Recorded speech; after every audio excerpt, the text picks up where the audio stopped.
All right, guys, welcome to another live show. Got a pretty today. We're gonna be showing a lot of evidence that we have got over the last few years, and some breakdowns that I've made, and also some other interesting clips and videos and pictures that I think is going to be pretty sweet. So I hope everyone's doing good. So we're going to get right down, basically right down to it. Let's see. First, we're going to start with this picture, which is, of course, not mine or anything, but this is a very good representation of my encounter I had as a teenager with the stick man, is what I called it, and this was in about 2006, my encounter. Basically, I had seen a creature that looked like this standing up 7 foot tall behind a tree. Me and my friend seen it, tree peeking. So I know this picture has a lot of controversy to it regarding its authenticity, but I know when this picture first surfaced on the internet and stuff, that I thought, wow, that's exactly like what I seen. A very humanoid figure. Its arms are very skinny, very skinny, bald humanoid. So this is pretty much what I had seen.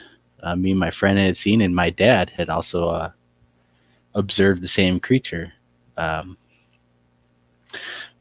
behind our house. I mean, literally just our backyard. So I just wanted to show this one because it's a great representation of real creatures that are actually out there in Michigan, and I presume in other states, of course. If they're here, they should probably be elsewhere. What are they? I have no idea. Definitely could be dangerous, though. So we're gonna do some footprints and stuff. Now we've showed these on the show, some shows before, but it's gonna be good to show them again, along with some of the other ones. But this was a small toddler size, partially just I can't tell how old they are or anything like that by a track, but it's a very small individual. And he was running around playing in the snow or doing something. I'm not quite sure, but his track line was about 6 or 7 foot stride lengths at most spots, and then of course when he took smaller steps, they were smaller. But he did jump, I presume, about 15 foot and landed like this in the snow, feet spread out. Pretty interesting stuff.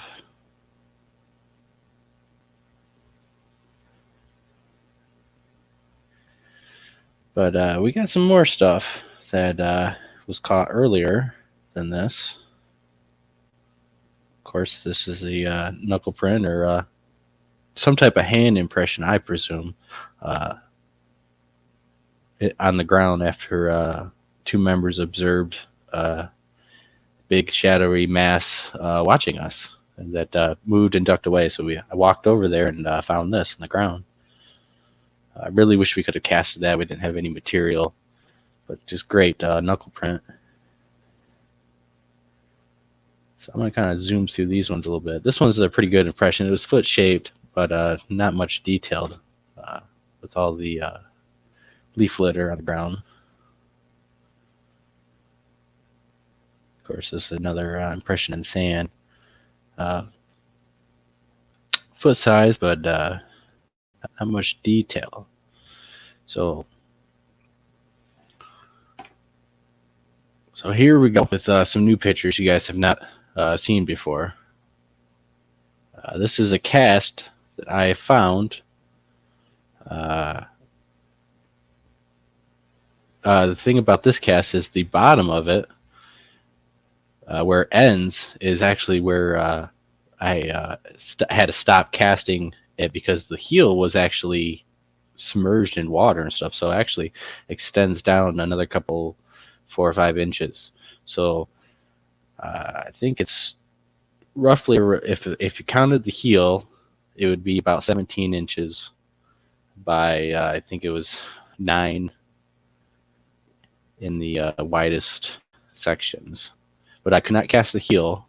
So in this cast, there's no heel to the Sasquatch, and you're actually seeing more of the ball of the foot with the toes and digits up top. Unfortunately, this angle and stuff, you can't see the digits and toes being so far away. But this was found next to a mud puddle, and it was just the only footprint there. And this is the area where they got him. And there's just no doubt about it. And this is pretty huge individual, 17 by about 8, even if it's not 9, because again, when you make casts or find prints in the ground, they're not exact measurements most of the time. They're damage done by the Bigfoot to the ground, and whatever impression takes. But it was, I presumably, between 16 and 8 inches wide. That's pretty massive individual. Definitely an adult.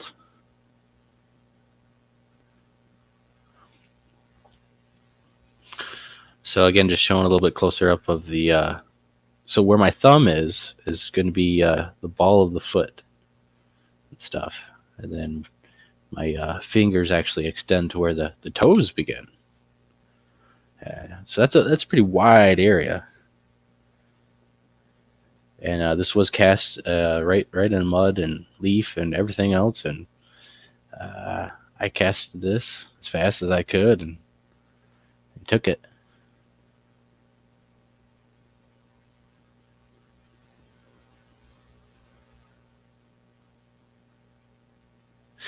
Just a huge individual, and I mean you're talking 8-9 foot, presumably. That for some reason stepped right there, maybe on purpose or not. I'm not quite sure. To maybe drink water or something. It was the only track, and it's not. I mean, I casted it. It doesn't seem like any other animal. It's not scuff marks. It's not digging of small animals or critters. It's not something moving the leaves to sniff around.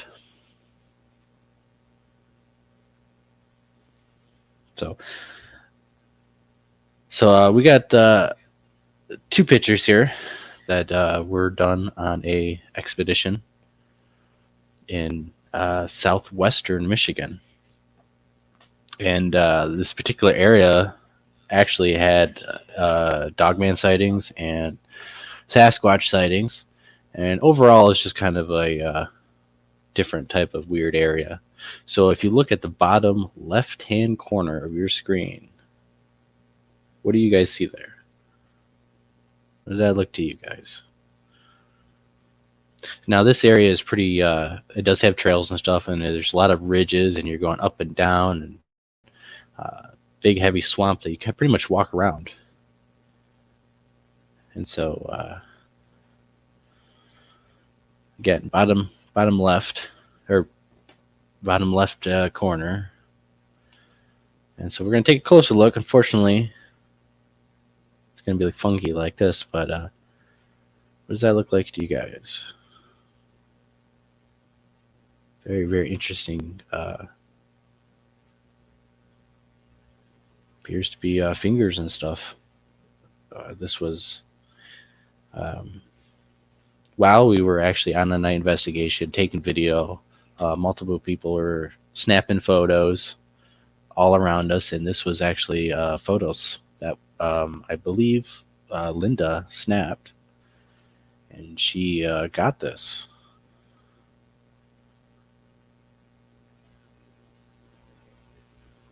Pretty cool stuff. I mean,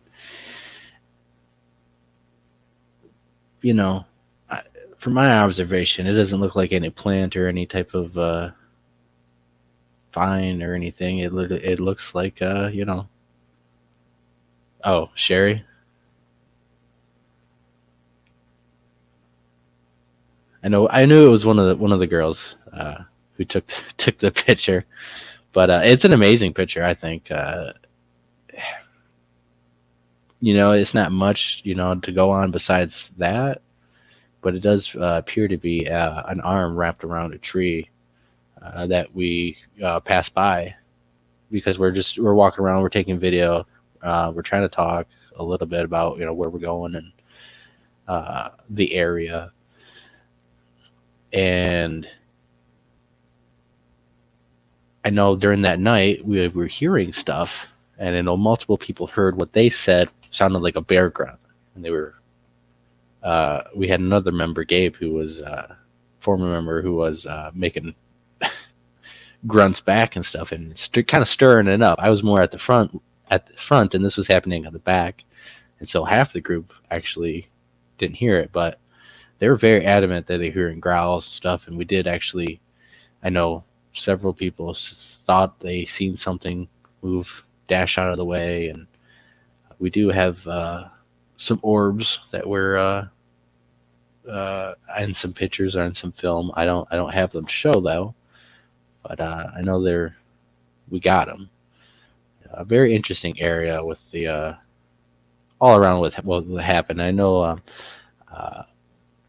an eyewitness from this area who researched this area has had several uh, encounters after we investigated there with Dogman and Bigfoot.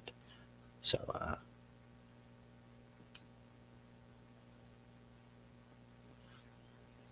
just one of those interesting pictures that we got.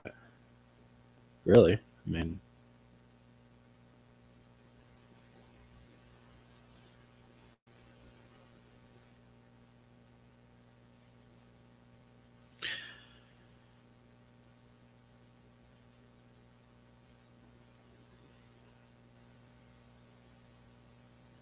yeah, it is a little hard to see, especially the first picture. But basically, it looks like a bunch of a hand and some digits. If it was a plant or some sort, it would keep going up and stuff. It's just weird how all of them just stop at that certain point. And this is on a tree. Uh, it, so it is what it is.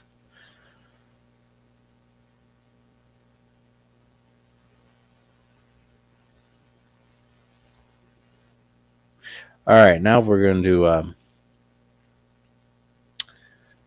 show some pictures that were uh, taken by a dear friend of mine, Val, who is a data miner, and he's a Bigfoot.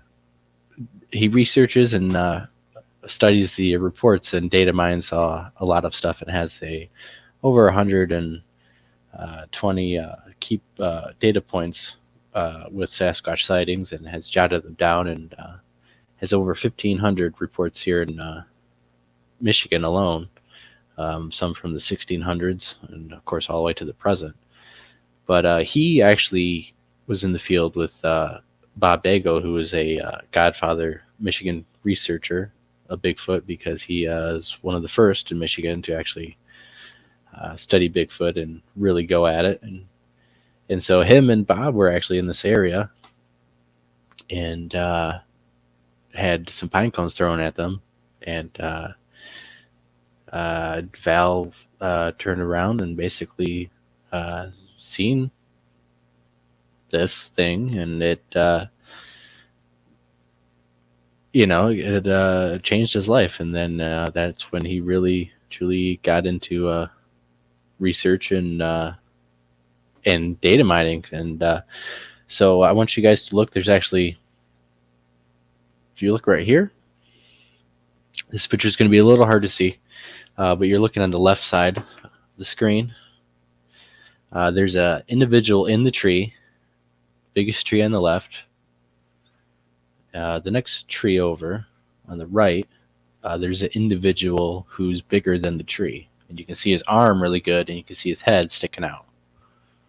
And so Val actually snapped these photos really quick, and had a very primal feelings and stuff of annoyance and anger and stuff. It's very odd things, but basically he got, in my opinion, I think the most amazing Bigfoot pictures ever. Honestly,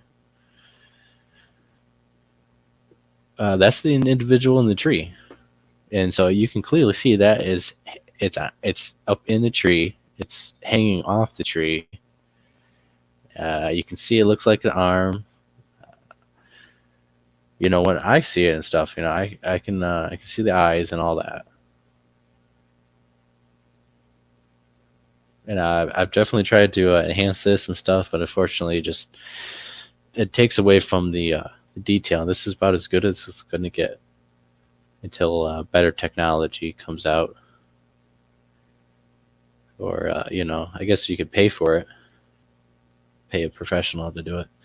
But just truly incredible pictures. Honestly, I mean, this individual is about 8 foot up a tree. Blonde, it's a blondish brown color. It's very light. The thing is pretty huge. This is in lower Michigan. This is not in the wild wilderness areas. This isn't some mountainside. This is everyday America. This is in the country. This is, 5-7 miles away from a town. This is not in some remote wilderness you have to hike miles and miles and miles to get into. This is basically people's backyards. So I know the other individual, I believe the individual that Val seen is the one that is on the ground trying to hide behind a tree that's too small. So if you see the one that's on the tree, if you go next to the right, that tree right there, the individual is trying to hide behind this small tree, and it clearly is sticking out. I believe that's the one that Val had seen and was looking at.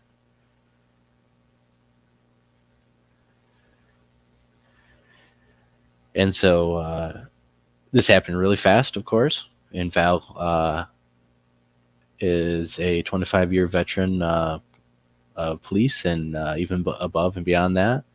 But basically, he has been in a lot of situations where you have to keep it cool.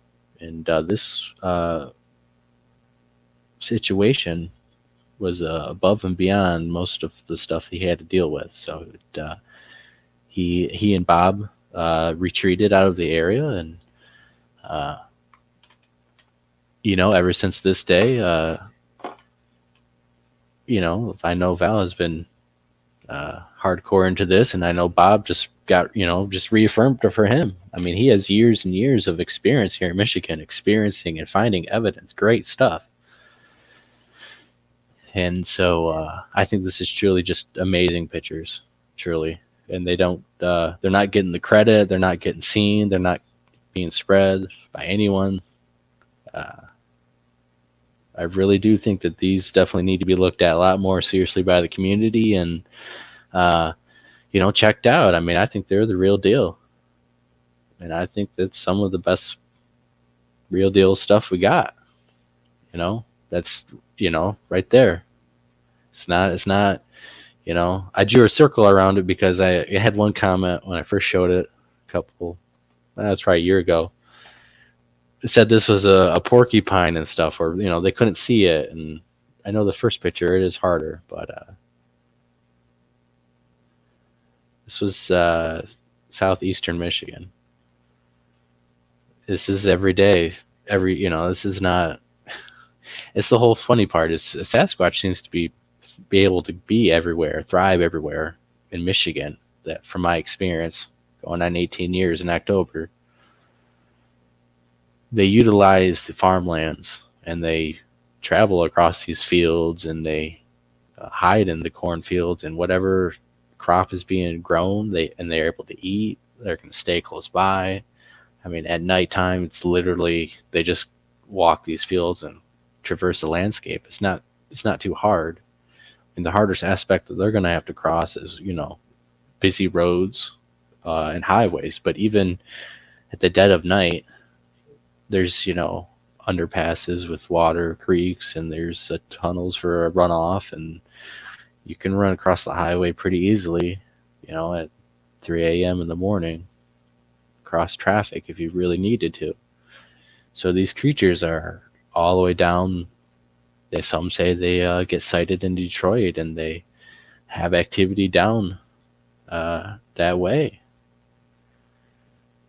So they're all the way in Ohio and Indiana and stuff. So, and they're reported in northern Ohio and northern Indiana too.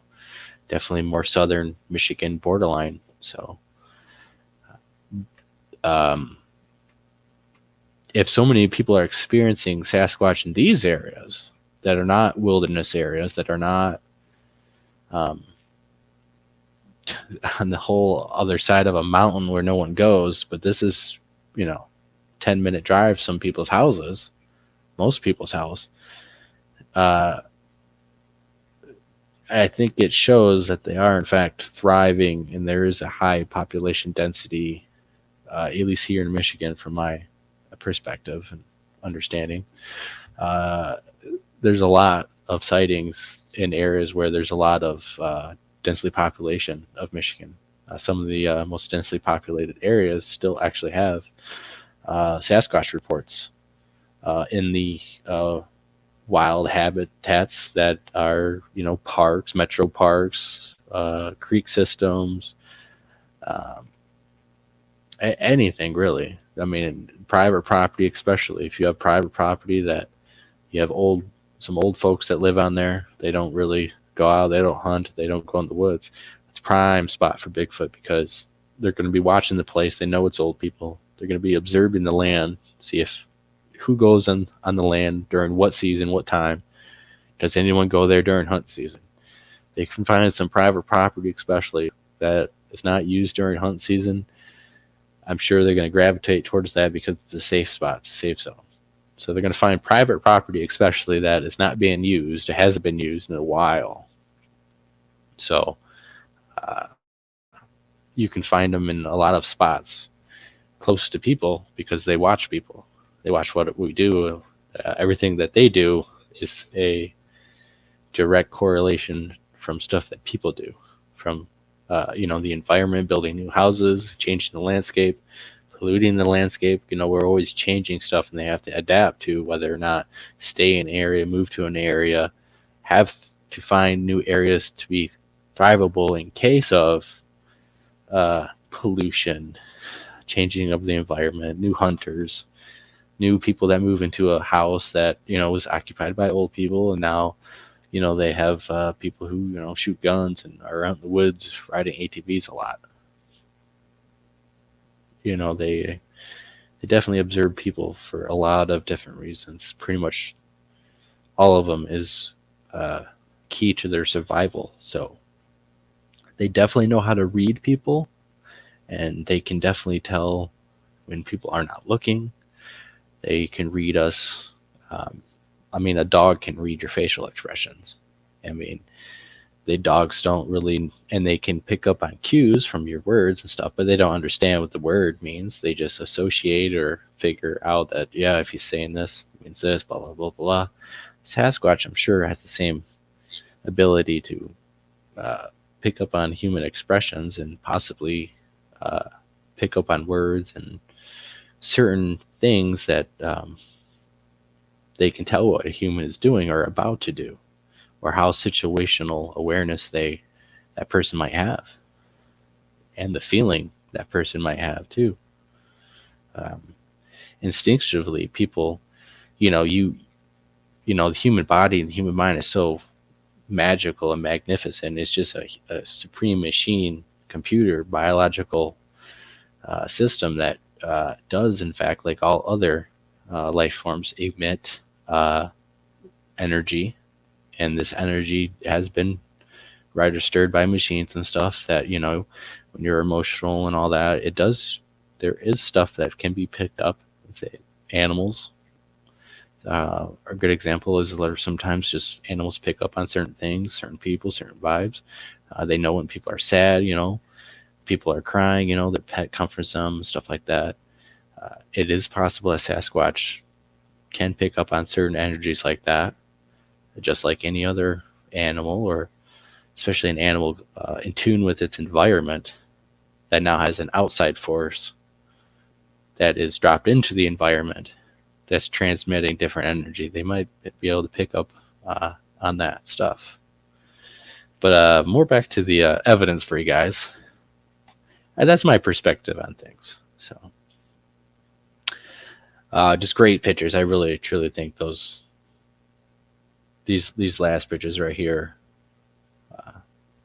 are some of the best evidence I've seen. And again, I think they should get recognized more and talked about. But there's a lot of bad stuff that gets passed around. I know people said, did we all see the new NVTV video of the Bigfoot and stuff? And yes and no. I only seen it because everyone posted it, but I don't watch that channel. That channel does not really vet its videos. It doesn't, it'll post anything that's Bigfoot related on there and claim it's Bigfoot. The majority of the videos on there, clips on there, are hoaxed, presumably hoaxed. They're only a couple second clips. You don't see what happens before, what happens after. Some of them you don't even see what happens to the Bigfoot. It just cuts right out. I mean, that's some red flags.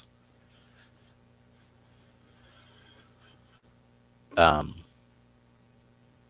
then you have real pictures, the real deal stuff, trying to contend with fake stuff. And the real stuff, like those pictures, are not getting spread, not getting seen, not getting talked about, not getting discussed, and trying to figure out if they're legit or whatever.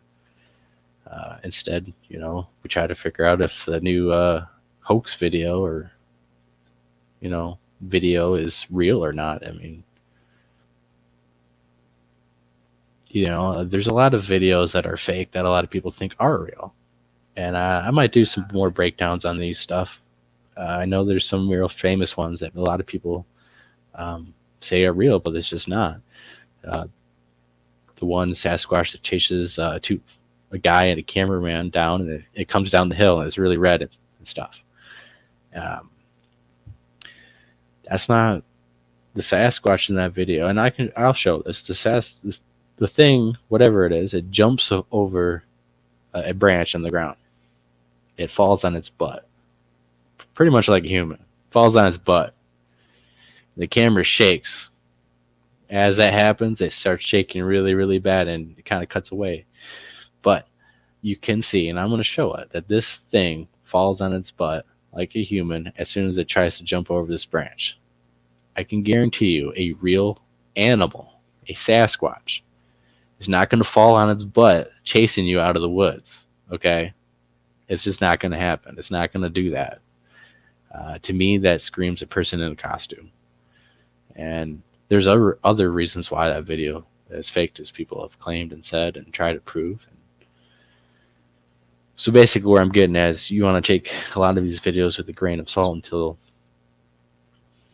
like, if a new one drops, you want to see what happens, to see what the backstory and the history is, and actually how it plays out, and if there's red flags that come up.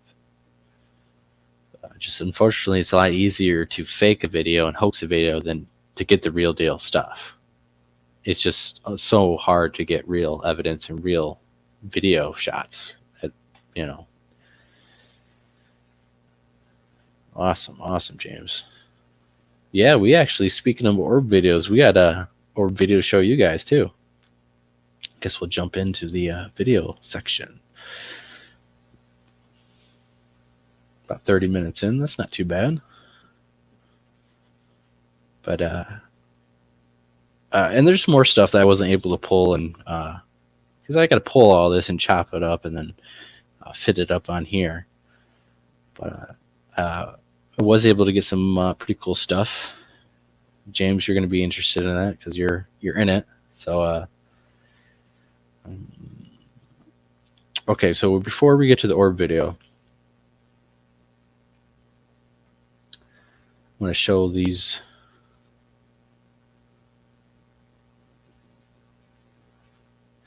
Actually, we're just going to show the orb video because that's what happened first on that expedition.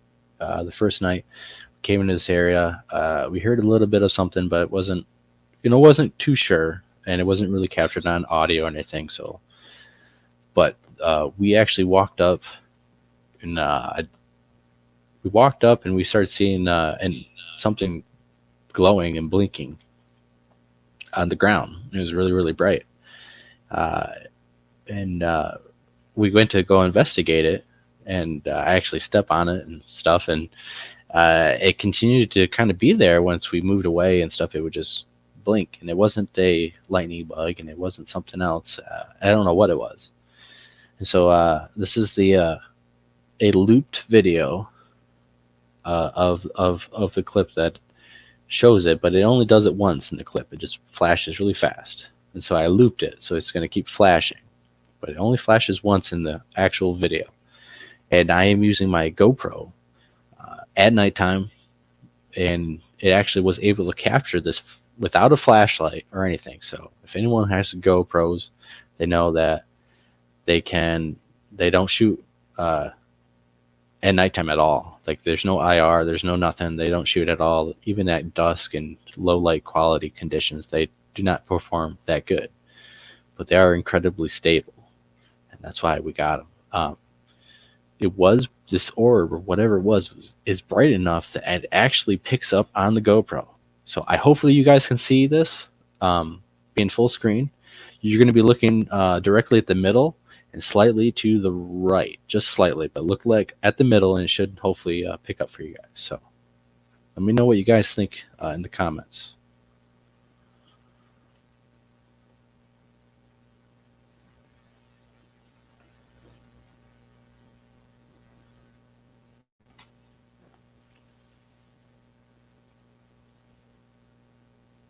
Okay, so hopefully you guys seen that. Let me know if you guys seen that or not.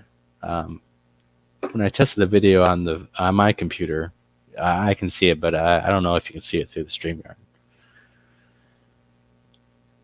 But I'm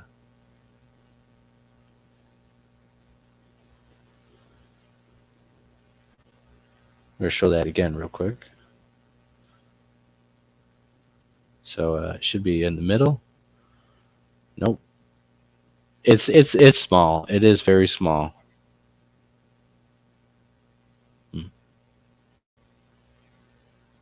Well, I mean, if you guys can't see it, it means I gotta go do more work to it, and that wasn't zoomed in or anything like that. So that is definitely okay. Yeah, James, if you want to come on, you come on. Let me shoot that link to you real quick.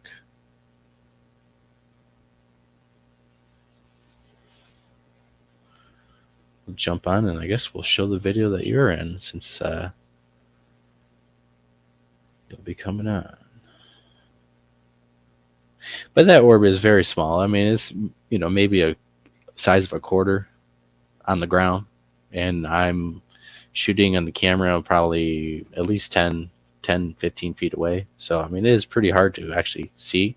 Surprised I even seen it when I'm reviewing the footage, but it is there. I will work on it to show you guys.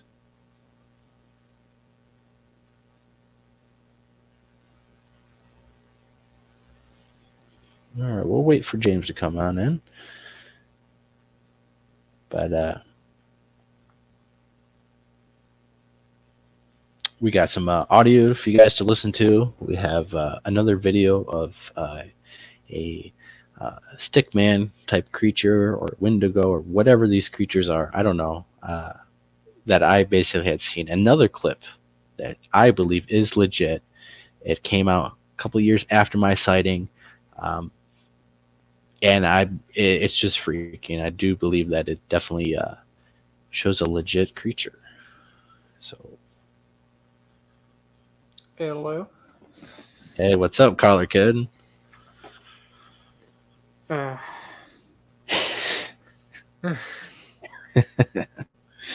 Well, I'm glad to have you on the show because in these next clips, me and you had a little adventure. which one is this? This is where we had stuff happening on all sides of us. Oh, okay. Stuff being thrown and all that. There are orbs in this? No orbs in this one. Oh, okay. I thought we were showing orbs. Yeah, I can download that clip, I guess, real quick. Also, but no, this is more I sent big. you like 5, by the way. Oh, okay. I think 3 of them are from Linda's phone that I got and sent to my phone because I was trying to figure out how to send them, and then I forgot okay. about them.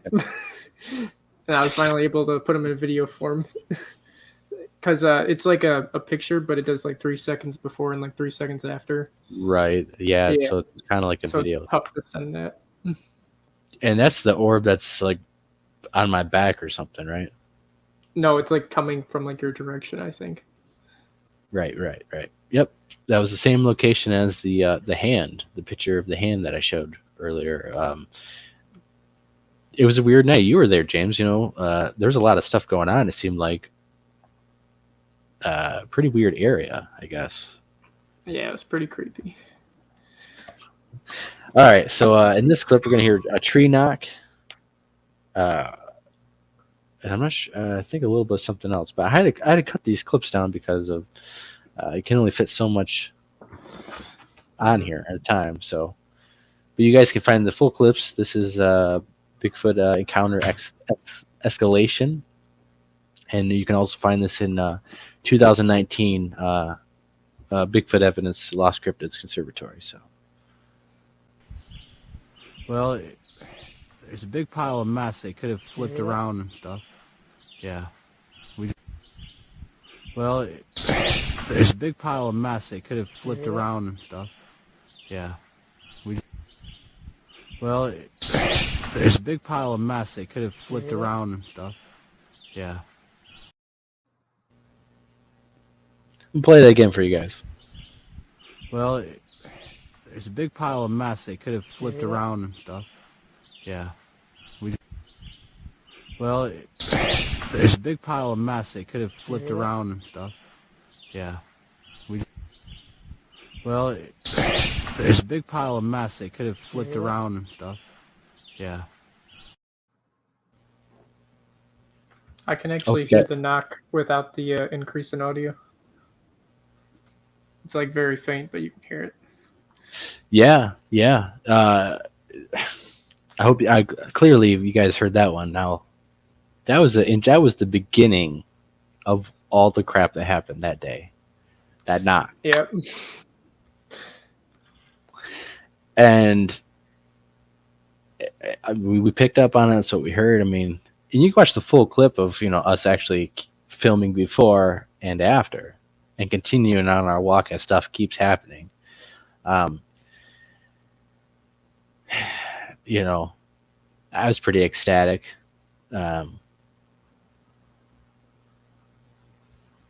What'd you think? Looking back at that, do you remember being at that moment and what you were feeling? It was a couple years Yeah. ago. Yeah, I do. Oh, you want me to like? Well, yeah, just talk about that moment. Just that moment when you heard that knock in that spot. If you Well, can. I was a little sketched out before that because of the area we're in, especially because we're like way off trail. Where if something were to happen, we probably wouldn't be found for a few years.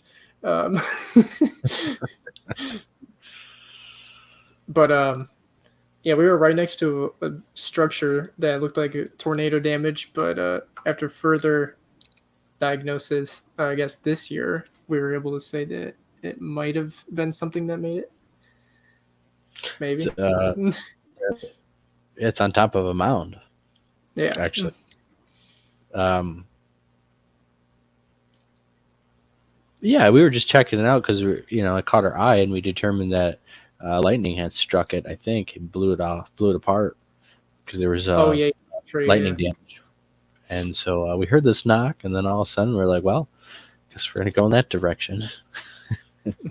Well, no, I think we stayed in the area after that and just kept listening, and then we heard another one. Yeah, we decided to move. It was actually a very hot day, so what we were doing, you can thank Mark Zasky from Crypto Reality for this one.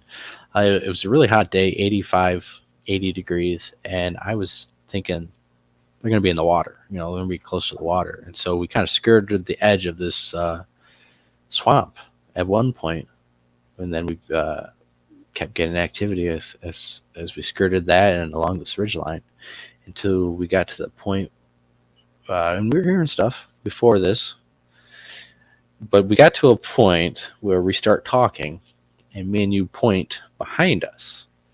And then what happens on camera is very interesting. We actually had something thrown at us. And I know that you got pretty sketched out after that because it was like the climax of everything that was happening is something just got thrown. And right before this is when we heard this orangutan whoop. Unfortunately, we did not catch it, but it sounded like an orangutan doing a whooping noise. Yeah, it scared the crap out of me.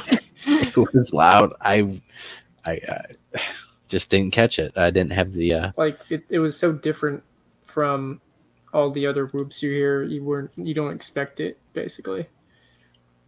Yeah, exactly. I compare it to an orangutan. I don't remember it, though.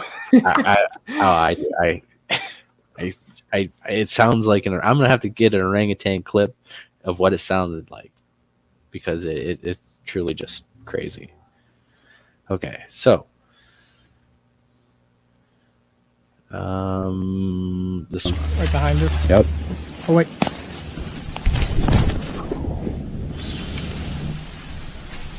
Oh, something was just thrown. Right behind us. Yep. Oh wait.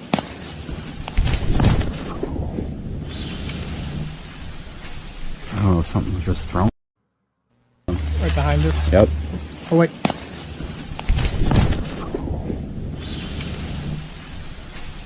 Oh, something was just thrown. So in that clip, I was Go gonna ahead. say something real quick. Rob was saying how we were brave.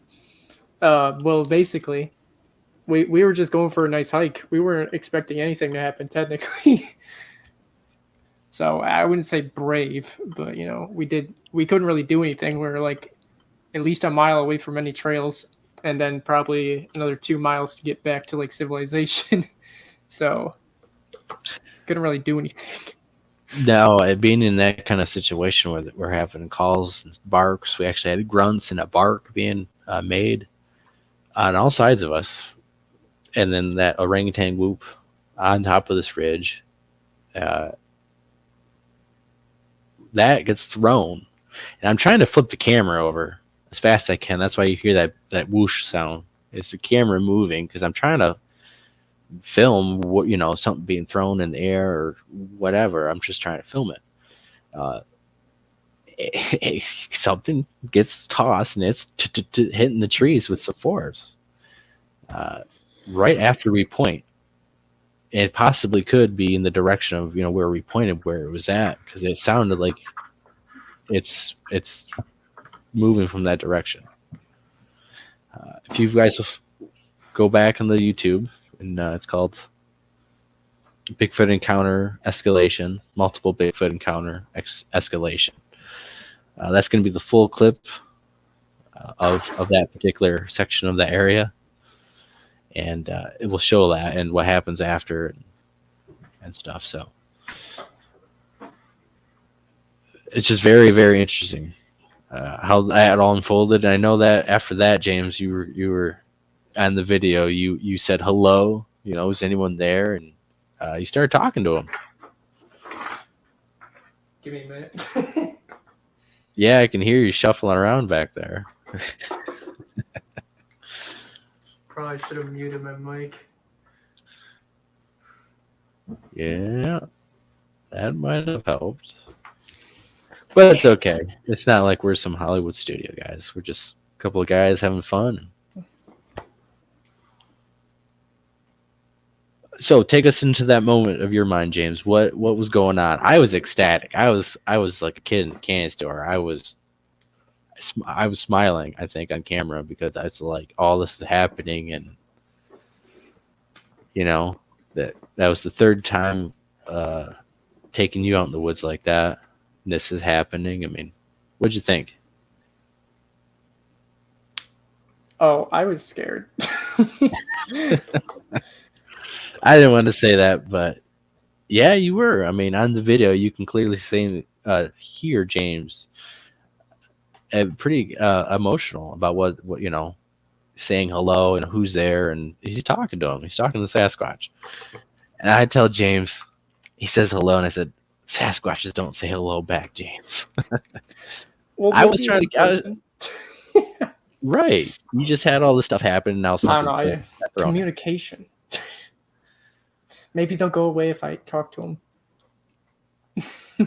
I don't think it.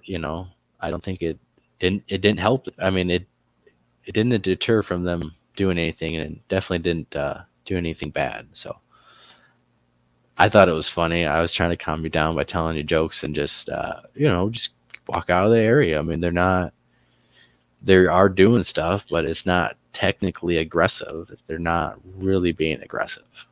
They're just doing stuff, and I assume in hopes of, getting us scared and getting out of the area.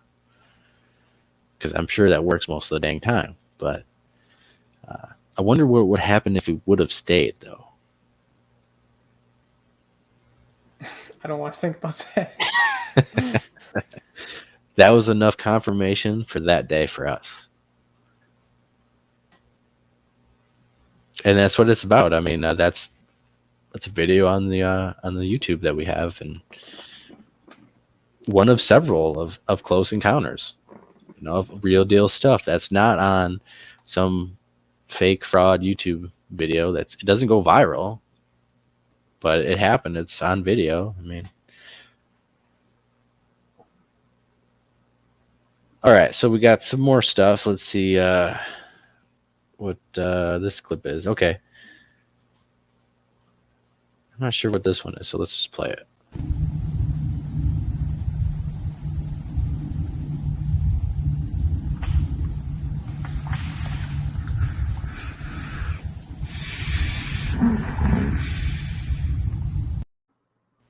All right.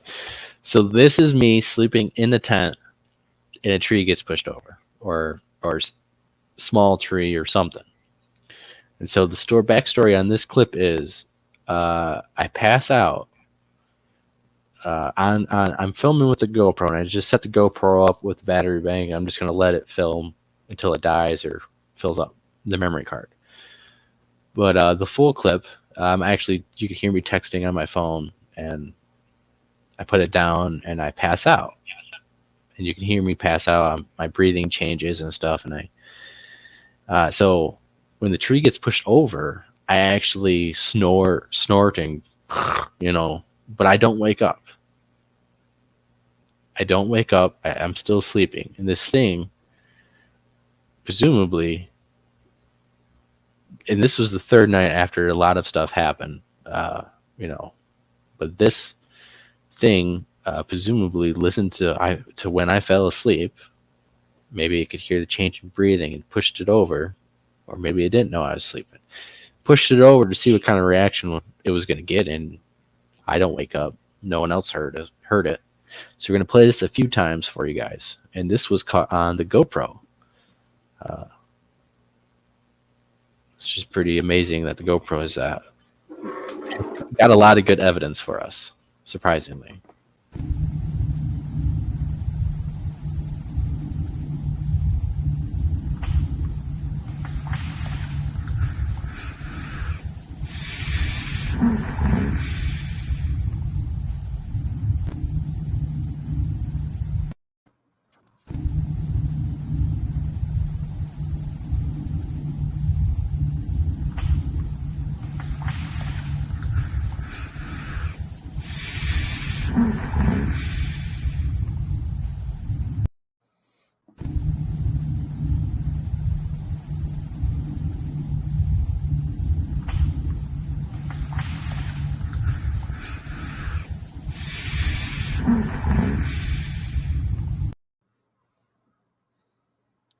A pretty amazing clip, if I do say so myself. Yeah, Rob, I do think he knew I was sleeping. Um, really, my phone, I just set it down and I pass out, and then within 10 minutes after that, between 5 and 10 minutes after that, that happens, and then of course nothing else happens, and my GoPro finally does die within about an hour after that, but nothing else was caught. So uh, this was a climax. This was the last night of stuff happening where we had howls. I think we had some footprints we tried to cast, but it wasn't with the right kind of material. This is when the thunderstorm rolled through camp. Remember that? Last night. No. In Waterloo, on the Waterloo campout, when the thunderstorm rolled through, and we all slept in our cars. You remember that? And we heard that drumming. Up. Okay, I heard it about midnight. James texted me an hour later saying he's hearing it on the other side, where he's at. Complete opposite areas of where I heard it, where he heard it. And I thought it was the person next to me in their car. It's raining, it's thunderstorming out. I can't really see out the window, so I assume it's that person. But how do you describe it, James? I don't remember how I texted you. It was a while ago, so. It was a year ago or more. It was about 5 taps. Drumming noise is what you texted me. You hear that drumming noise? I was already passed out. But that night during the rain, I know Ernie popped his when he got in his vehicle and turned his headlights on to pull out. There was he seen something individual trying to hide from the headlights and running into the brush and into the woods. During this all. Yeah, during the storm. Oh yeah. Oh. I didn't know that. Right. Ernie's a skeptical guy, so he's not going to say that it was Bigfoot, but he's pretty adamant that he definitely seen someone or something do that.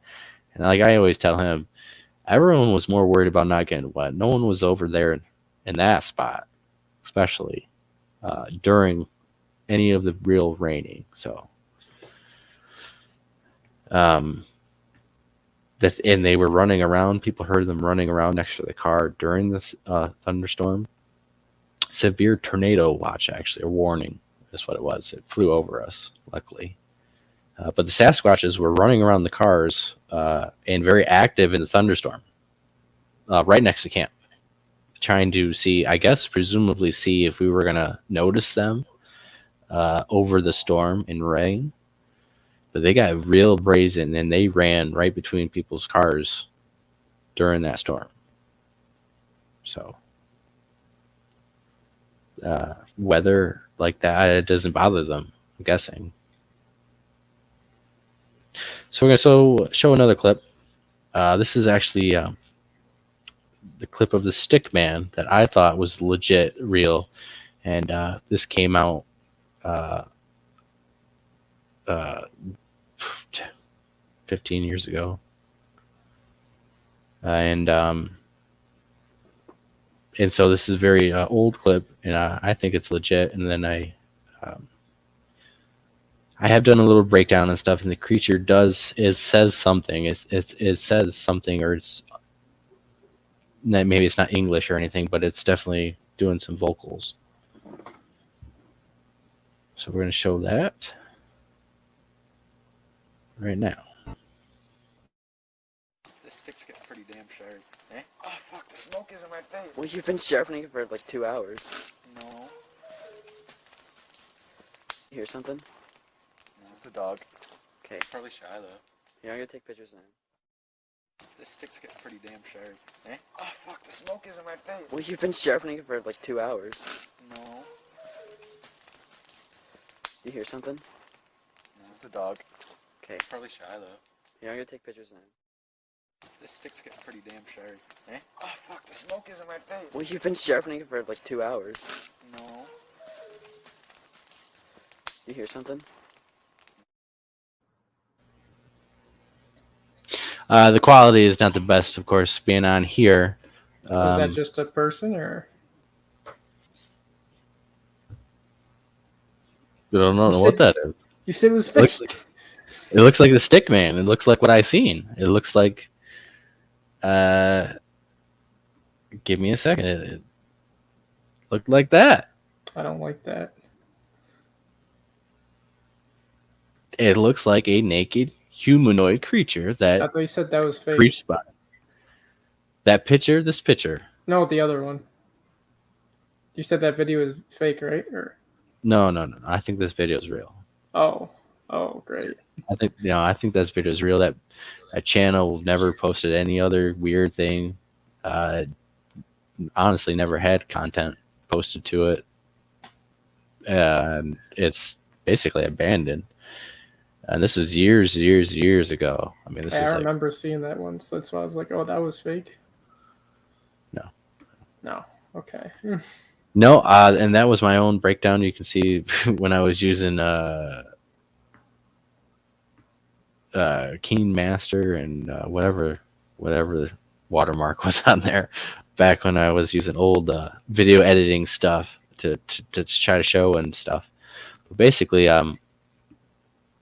the kids around camp, they don't ever notice the creature, and what they hear, they attribute it to some dog that is, not even right there. It's, it's a dog, Shiloh. They don't even realize the thing's right there, and the thing says something. It sounds kind of like I see you, kind of, but I don't know if it's actually saying that. It just sounds like it. They hear it. So we're going to take a look at it again. The thing is not wearing any clothes. And it's pretty creepy how it moves around. But I don't know. I think it's legit. This came out so long time ago, before the creepypasta of the rake was created. This was before that picture was dropped. This was this video never. The internet. Not really, but yeah. That's close. YouTube was young back then, but this video never really never went viral, never anything like that. In fact, I'm pretty sure I'm the only one who's ever showed the video in the last 10 years from the work I've done with it. I've seen it before somewhere else, not you though. It's out there. It's just old, but I do think it's legit. Even if it's not, it's still the same type of look of what I seen.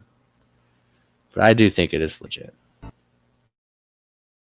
This stick's getting pretty damn sharp, eh? Oh fuck, the the smoke is in my face. Well, you've been sharpening it for like 2 hours. No. You hear something? No. The dog. Okay. Probably shy though. Yeah, I'm gonna take pictures now. This stick's getting pretty damn sharp. Eh? Oh fuck, the smoke is in my face. Well, you've been sharpening it for like 2 hours. No. You hear something? No. The dog. Okay. Probably shy though. Yeah, I'm gonna take pictures now. This stick's getting pretty damn sharp. Eh? Oh fuck, the smoke is in my face. Well, you've been sharpening it for like 2 hours. No. You hear something?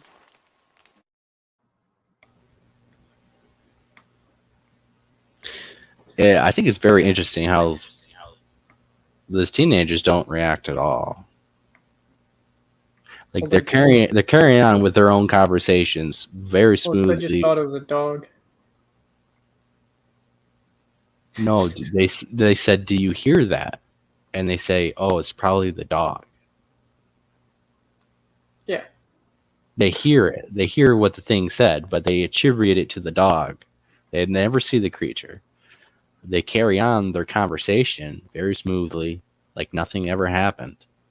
And I think that's a good example of how people will have something happen right there, hear something, and then attribute it, oh, it was that, it was just whatever.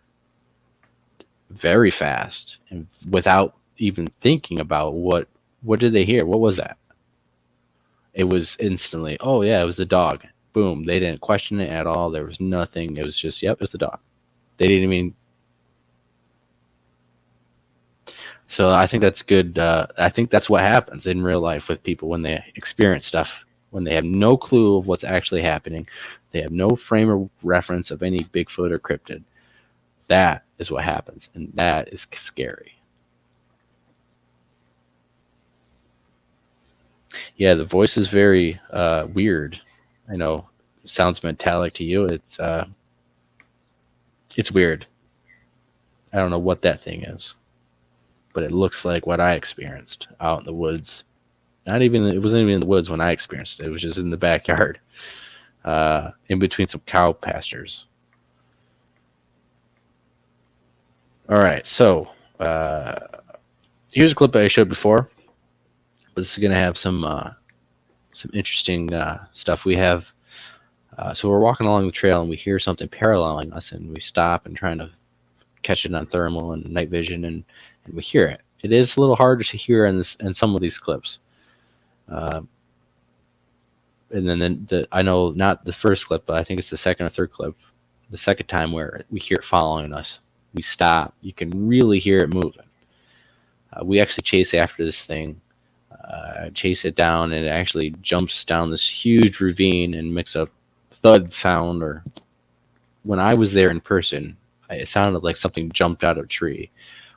But when we went to the area, it's nothing but a huge steep incline, so it might have jumped and went in, and then hit a tree or something. I don't know. But so take a look at this stuff.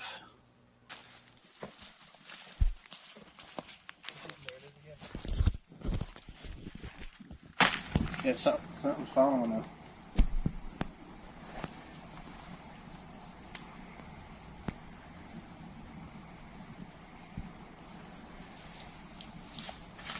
Don't move. I can't see nothing on that. It's over there. I know we.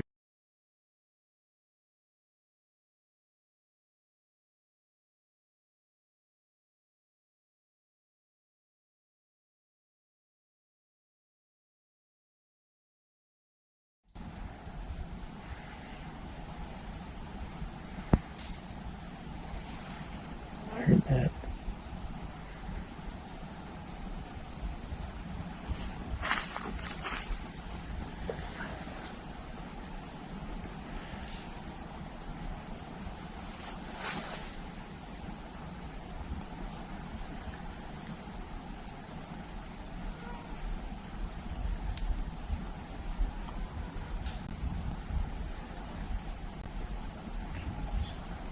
You went down. Shh. Something out there. I.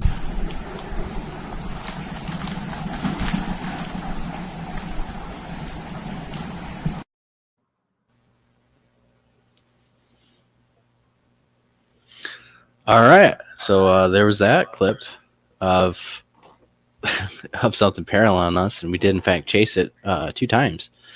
And that first clip was right after we when the camera cuts away and we start walking. I say, "All right, let's go go after it," because I wanted to make sure that it's not a deer or some other animal. And yes, you probably shouldn't go chase after these things, but we are trying to get evidence and trying to prove that they exist. Uh, I want to make sure it's not some other animal. I'm just not going to say, "Oh, it's a Bigfoot," and not really trying to have something that tells me it's actually a Bigfoot. And in that clip, you guys can see Sherry. She's in the chat. That was her. She did a fantastic job, and as you could clearly tell, she heard it. So we got the Duke. Where's that video from? That is of Western Michigan. You weren't there in that one. Tyler was there. Okay. Yeah, Tyler's in that I clip. wasn't sure. He was there. He was in there the first night. I'll tell you where it's at after the. I already know where it's at. But Oh, okay, good. I just didn't know where. I know Yeah. when. I should ask when. That's probably a better question. When this was June, I believe early June. I got the dates written down, but or it noted, but yeah, I think I know when it was and where it is. yeah, we got audio and stuff, but actually I made a lot more clips than just that. I'm gonna replay this again for you guys. I want you to listen. I know some of the clips it's hard to hear, but there's two of them that are really easy to hear. And we went after this thing, and this was night 2 in this area. And after this clip, we actually me and the former mother actually went back by ourselves out there and continued to have activity. I try to be more aggressive, actually foot stomping and breaking limbs, and it responds by some movement, and it's very close. And then on the way back, one was actually seen on the trail, and then it walked off the trail. And so that's why everything adds up as something legit, not a deer. It wasn't a deer standing in the middle of the trail when this person seen it and walked off. So yes, we did chase after it. Yes, I wanted to make sure it was legitly real activity. We're not going out in the woods and everything's a Bigfoot. Okay, we're trying to have legit real stuff happen and try to show you guys it.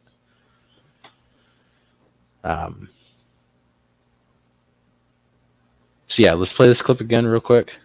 Listen to the movement when you guys can, and we got some more to show. More clips to show you guys too.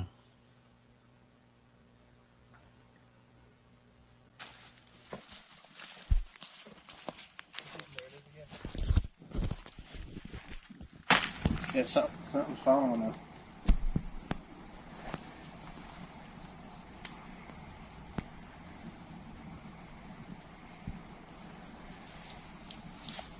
Just don't move. I can't see nothing on that. It's over there. I know we.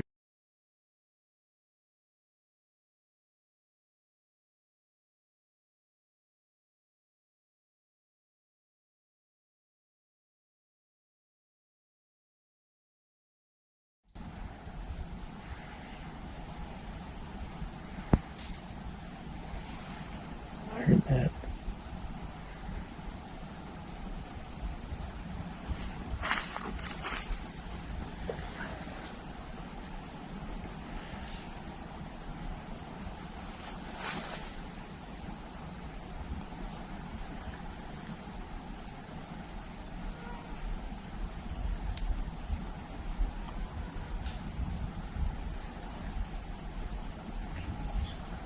You were gone. Shh. Something out there. I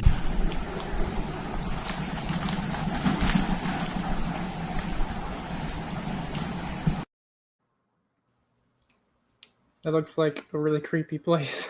Yeah, it was pretty interesting. It's a river ridge system that we were walking the trails that's on the ridge, not on the edge of the ridge, but in that last clip, I was looking, and whatever it was made a noise down the ridge. I think it was jumping. It jumped off the top of this ridge as far as and landed in some brush or some tree.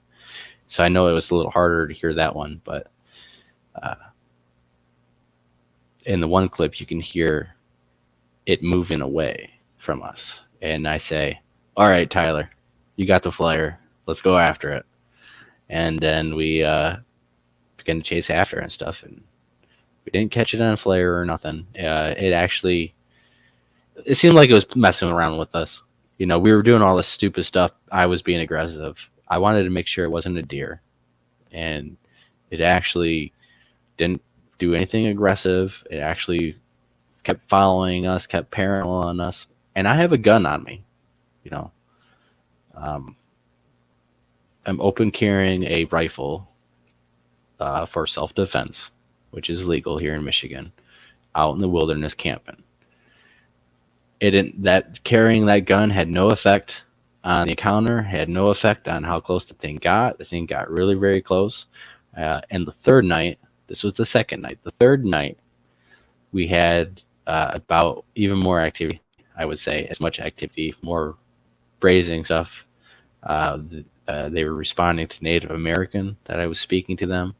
They were with movement. They followed us. We were a completely different area where they followed us. I started speaking, and they start snapping stuff. They start moving a little bit, and they throw a huge rock into this creek with a huge splash. That we did pick up on the GoPro of all things. The GoPro is the workhorse for myself and a lot of the evidence here at the Lost Cryptids. But that particular encounter, you guys are going to see this on YouTube, of course, but these few clips that I just showed you, that's a 2-hour period of walking the trail and stuff happening in a certain area, walking a little bit more, something happening, and a 2-hour period from the whole thing. So going through it, getting it, finding all the evidence and stuff, it does take a long time. It is hard. It's not easy, but it's definitely fun and worth it when you find something. So I wish you were there for that one, James. You would have had fun. I was probably busy. I don't remember what I was doing though. Well, you're busy with school and stuff, and you know. Yeah, that's it's why true. today sucked. Hey, man, it's like me. I got family, got kids. They come first. As much as we would like to get in the field and do certain things, sometimes things just come up. Life happens, and sometimes if people just don't like that, well, I mean. Was this in a public park or a state park, national park, private land? State, public. Yeah, it's anyone can go there. There was actually a lot of campers in the area, and they're everywhere. If we can find them on the whole other opposite sides of the state, all the way up north, and all these other places, there must be a healthy population in Michigan for us to experience all different things in different areas.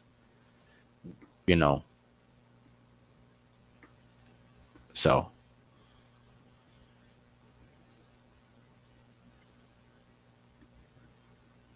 Yeah, we got the Duke Sullivan himself, World Bigfoot Radio in the house. Yeah, check out his channel. A lot of great information, great interviews, great evidence. Great guy. Have you interviewed him on here before? I have interviewed Duke on here before. You guys can find the interview. We actually don't talk about Bigfoot at all. We actually talk about cryptids, giants, and everything. I mean, we just went down the list line, but a Sounds fantastic like we show. need him back on here to talk about some Bigfoot. Yeah, you hear that, Duke? It sounds like we need you back on, I guess. I'm gonna have to get your. I'll message you on email. I think I changed my number, so I don't think you'll be able to get me that way. All right, but let's continue on. Let's show some more evidence that we got. And James, I think you're gonna like this one. This is from an area that you've been to several times, and you didn't go on this hike with us this particular moment when this clip was caught, but you were on the expedition with us. This is Where the was it area. at? This is the area of the superstructure. Could just say Bill's area. Bill's area superstructure. Yeah. Well, actually, this particular clip is not actually in his area, but yeah. Anyways, Where is it at? undisclosed location. Oh, okay. It's near the.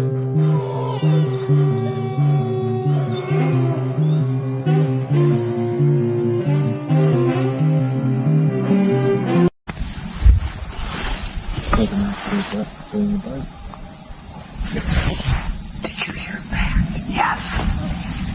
Alright, let's be quiet. Let's be quiet in here. Shh. Oh. Hey, now. It's not an owl.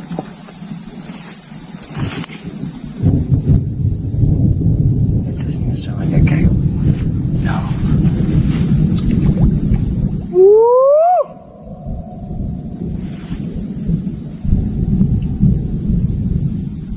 You hear that? They respond. Let's be quiet over a little bit. What is it? Banshee.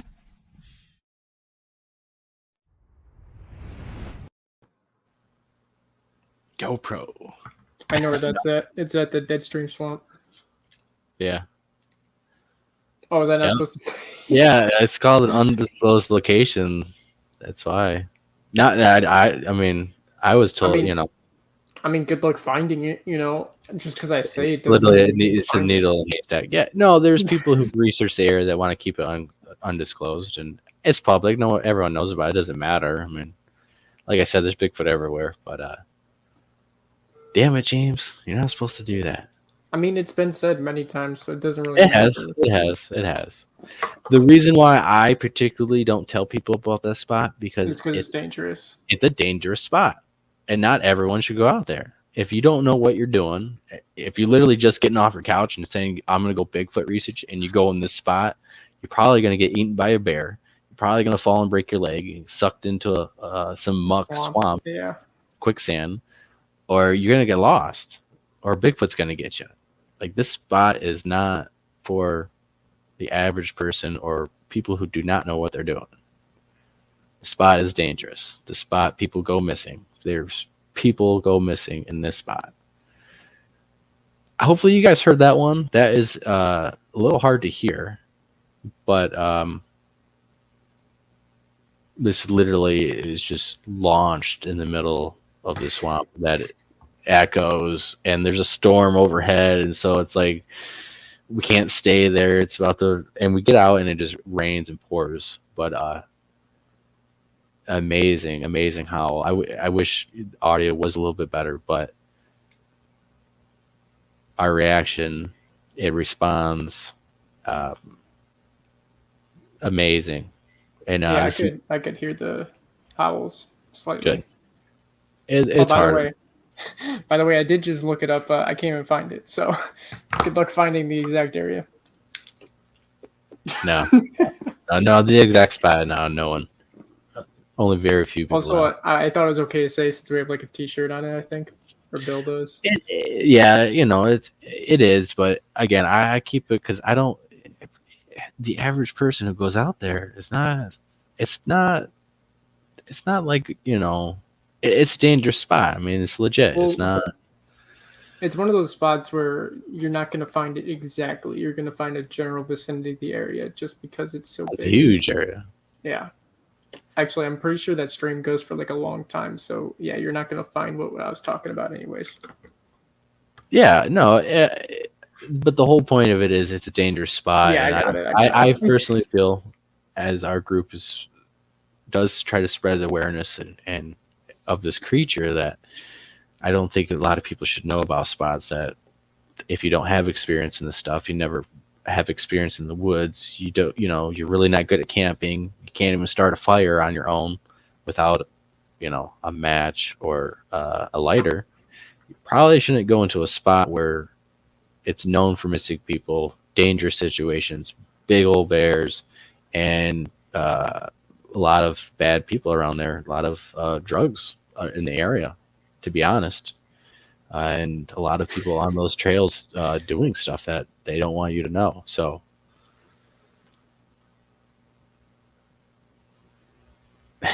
it's fun to go camping. Most of the time, nothing does happen. But if you go into certain areas, it just all depends on the situation, time of day, the individual, the mood he's in, situation with the family, if they're close by, a whole host of things that can play into whether an encounter is bad or good or not. And having a gun, I don't think matters one way or another, because we've had, as you can tell in those clips, successful evidence and encounters very close to us that were not bad, but a big rifle did not play in any factor of deterrence. So if you make one mad, it's not going to matter if you have a gun. Yeah. I don't think so. Unless it's a big gun. It's a big enough Like a gun 50 that I cal carry. maybe. I think it deters them from, they know they can get hurt and stuff, but if they want to try, they're gonna try, and I think they're most likely to succeed. Even if you shoot one, there's gonna be probably more who are automatically gonna get mad, and you're not gonna survive. So you play it cool, you be respectful, get out of the area as fast as you can without running. I'd say to walk out of the area. You never run away from anything, any animal. You know. But anyways, bear. You don't run away from a bear. Oh. Black bear, you're supposed to actually. You always walk away if you can, or be bigger than you are. Black bear actually are pretty skittish, but they will go predatory on people, and they will stalk people. Grizzly bear, same thing. They don't actually act predatory towards people, but in any given situation, they will if need be. But generally, they are surprise encounters that are, attack people. Mothers, cubs, black bears. More reports of them actually hunting people and stalking them. Plus, you can't outrun any bear, and it triggers their response to attack. And if you're facing a grizzly bear, you just act dead, because it's literally a monster, and it can just destroy you and eat you. And so you just want to look unappealing, and hopefully it loses its patience real fast. But a bear is a bear, so a 500-pound black bear is still a 500-pound black bear. And so we got reports about 700-pounders in that particular area that are massive, a lot of bear. And I've read stories of it's just a wild place. So, that is my advice to those. Let's just hope no one watches to that exact moment where I said Well, Actually, I think you can go back in editing and cut it out of here. You've been warned. I warned you, I mean, we're, we hey, to each their own. I'm just saying the people who don't know what they're doing should not go there when they first go researching, or do anywhere like that. But there's several other spots around Michigan to go. You don't even have to go into a wilderness area like that. You could actually just go 5 miles out your city, basically, to any countryside. Anyways, let's get playing some more videos.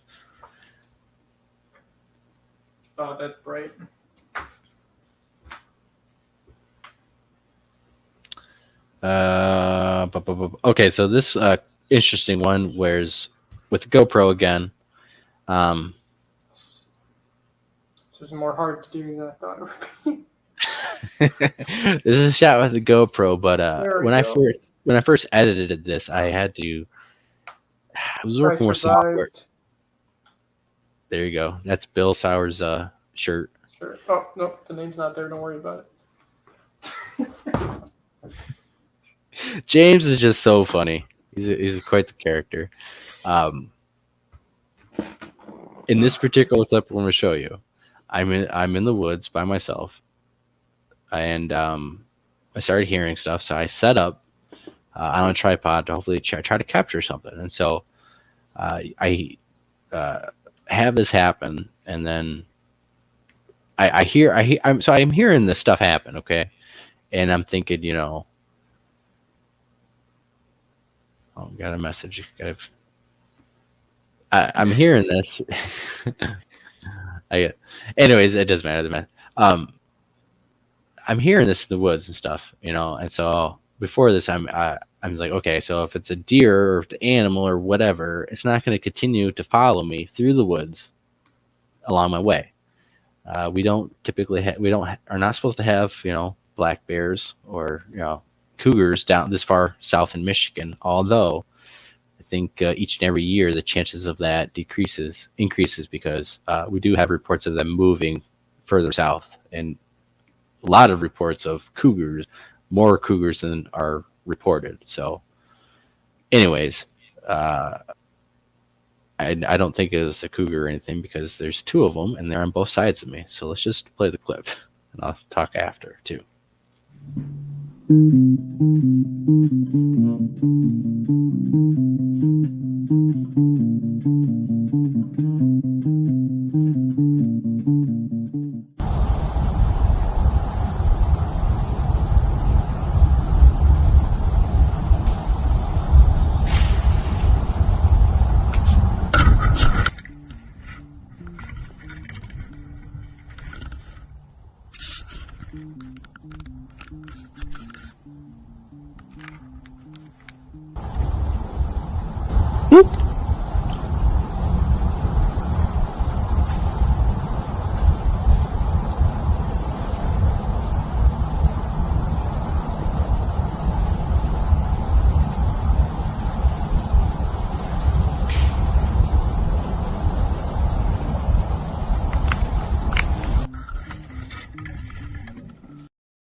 You hear my bass playing through that. I'm not sure why it kept playing like that, but I liked it. made it better. Yeah. It responded to my whoop. There was one on the other side of me that responded. Nothing else happened after this though, and I didn't really stay in the area long enough because I wanted to keep moving along to see if something else would happen. I wanted to make sure, if they kept following and something else happened, it's legit. It's not a deer. It's not whatever.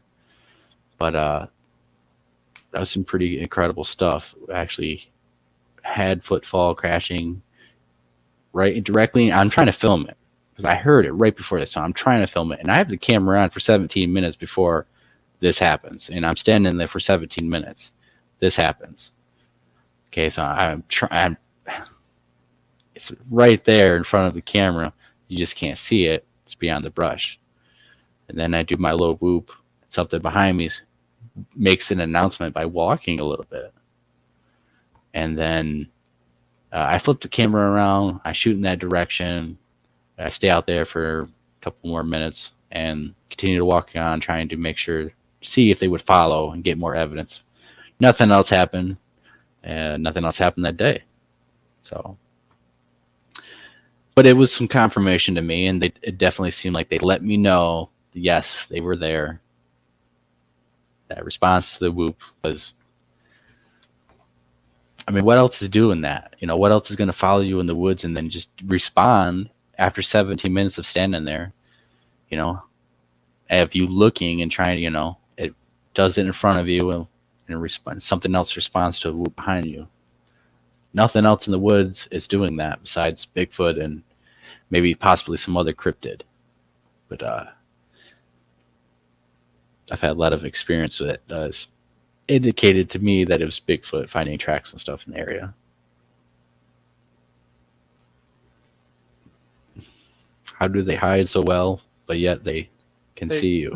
They find the tiniest holes in the trees and can watch you, or they go up really high. Or They could be on all fours most of the time too. They, again, they've observed humans for thousands of years alongside Native Americans all the way up until modern times. So they've evolved alongside them, but they know that modern humans are not the same humans that the natives were in the woods. We do not act the same. We're not intelligently active and environment aware of the environment. And our awareness level is nothing like this, the natives people, or even when the first white man came here. You know, we're modern humans. We're glued to cell phones. We're not the proficient hunter-gatherers that we were for thousands of years. So we've de-evolved in the woods while they kept evolving, and I think they can read our facial expressions. They know when we're not looking at them. You know, when we're looking somewhere else, even with our eyes, not even having to move your body.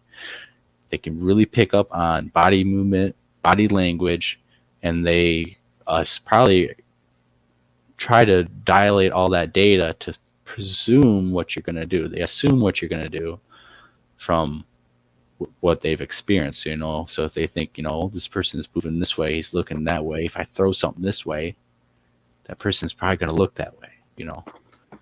So they just know where to hide. They know where to look. They know where to move when you're not looking in spots where you're not looking at. So, all right. So we got to nail some more clips. Get some more clips in here. Wait, hold up. James got a point We to got make. some questions here we can answer. All right. Let's hear 'em. Did you see what Rob said? Did you see what World Bigfoot Radio said, by the way? No, I did not. I was not looking at chat lately, guys. Do you want me to scroll up and tell you, or you want to read it? About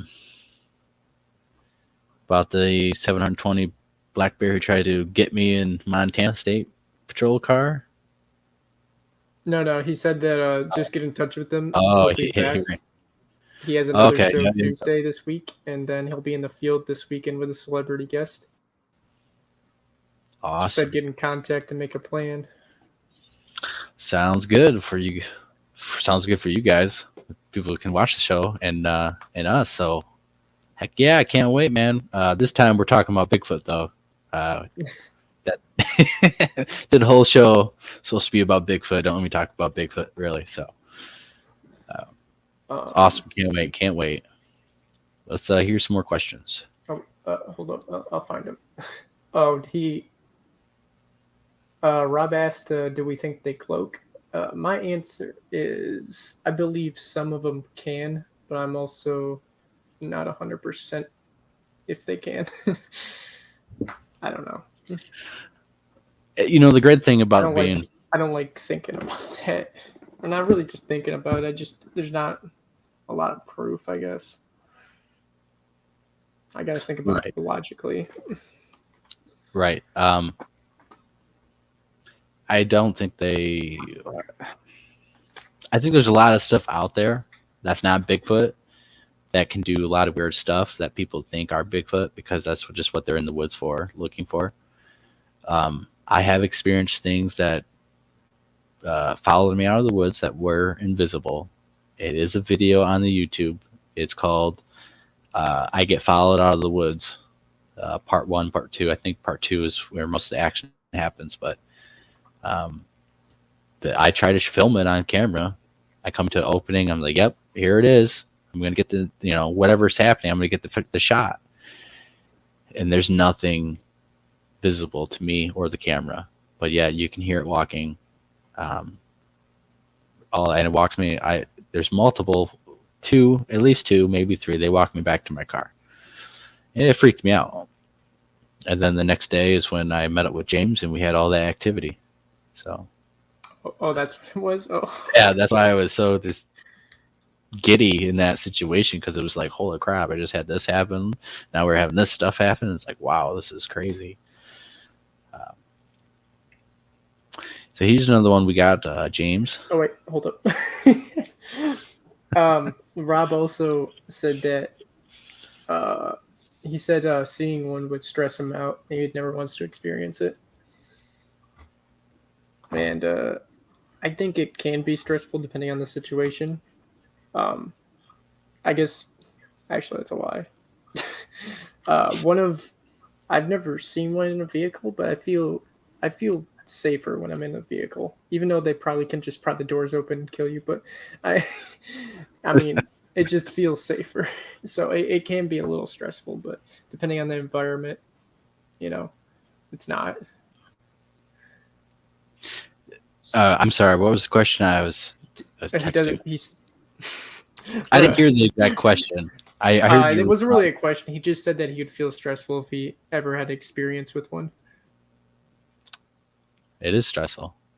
I don't get stressed out anymore. Now, when I'm by myself, it's different. But when there's someone else with me, it's like it's what it is a comfort. It's a human comfort.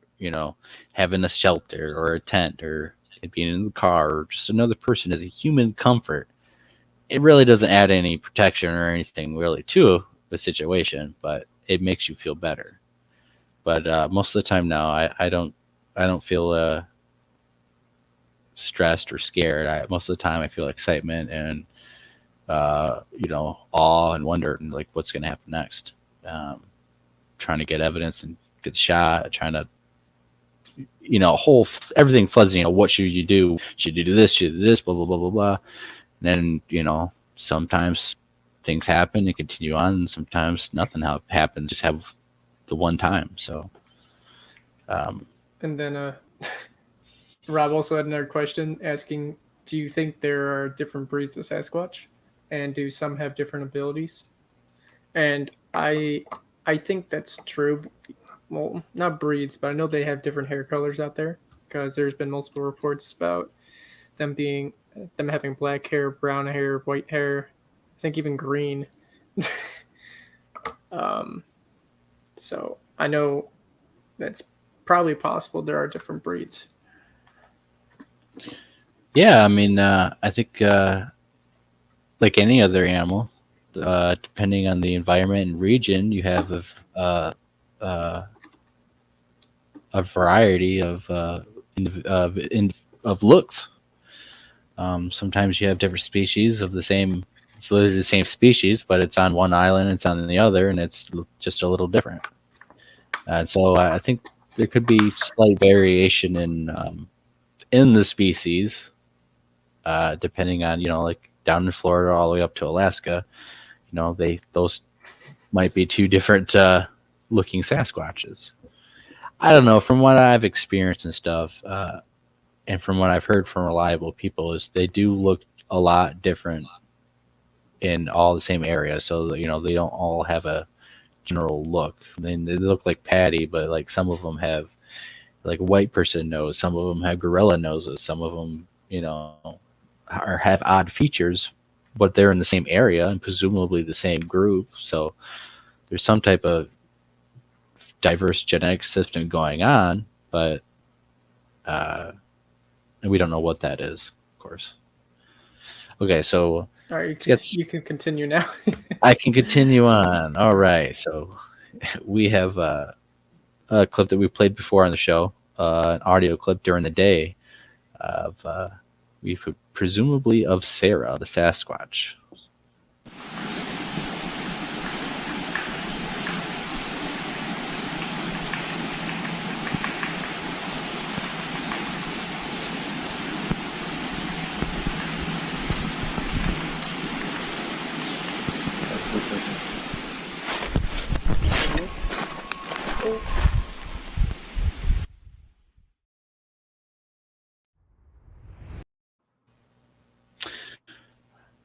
And we gave the backstory on this show, several shows before. Very interesting stuff. The area was active.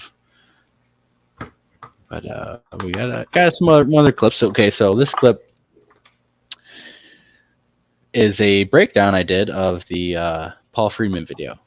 Okay, so this is my interpretation of what is actually happening in that video. So I don't have the original clip to show you guys. I kind of wish I had uploaded it, but I do not. So if you guys watch the Paul Freeman, and I think a lot of you are going to be familiar with it, the Sasquatch walks and looks at Paul, and it's a massive Sasquatch. And it's on camera and stuff. Well, I think from my breakdown of just trying to look at it, enhance, and just mess around with it, that individual is actually holding a baby. So it's holding a baby in its right arm. Oh yeah, that video? The one with the person that's filming and there's like No, that's actual Sasquatch? No, that's the Independence Day one. I also did a breakdown yeah. of that. I liked the Independence Day one because that was like one of the first ones I saw. A And I lot was of- like, dang, that's like real. We'll have another one, a show, and I'll have to show that clip. But real quick, the Independence Day video, a lot of people think is fake. It does look suspect in some areas, but when I did my own research and trying to enhance it and stuff, and then when I found this clip, and then when I seen Thinker Thunker's breakdown of it, of the same clip, but to shade better, his better software, so he was able to bring it out more. The Sasquatch actually kisses the baby, and its mouth is moving, and it forms a kissing, pucked lips, and kisses this baby. I don't know of any costume that does that is cheap. I mean, it's going to cost you if you're going to have a face that can kiss. So it really made me think that, yeah, wow, this is it might be a legit video to me. If that is actually kissing that baby. And Thinker Thunker did an excellent breakdown of that particular section of, if it's kissing that baby, I don't think that's a costume. So, but this clip is different. This is the Paul Freeman footage, and again, I think it's holding a baby. Damn it, James! What? I have a question. I know, it's all right. Do you want to show that clip I got recently from Sarah, or do you want to wait to? We're gonna have to wait because okay. My better half is already kind of telling me to cut it short, but okay. I'm trying to zoom through all these videos. But I mean, I don't really care. We will. I was only going to come on for like a little bit, so I've already stayed my welcome. You can hop on off anytime. You can stay on. It's all good, man. You know that. Yeah, the next show where we just hang out and stuff, we'll show some more clips and show some of the stuff you got, audio that we got too. But so in this clip again, the original footage does not show what you're going to see in this. You're going to see some arm movement that is not shown on the original clip. So let's just show the clip. I'm going to talk through the clip so you guys can see what I'm.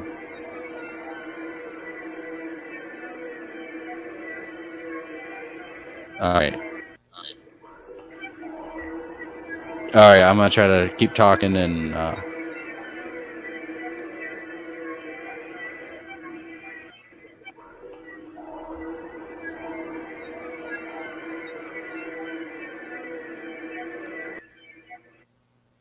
Okay, so I messed up. That wasn't supposed to have audio when I uploaded it, so I could talk through it. That sucks. Okay, so it does suck a little bit. But so what you guys are looking at is the baby's in the right side chest. He's holding it.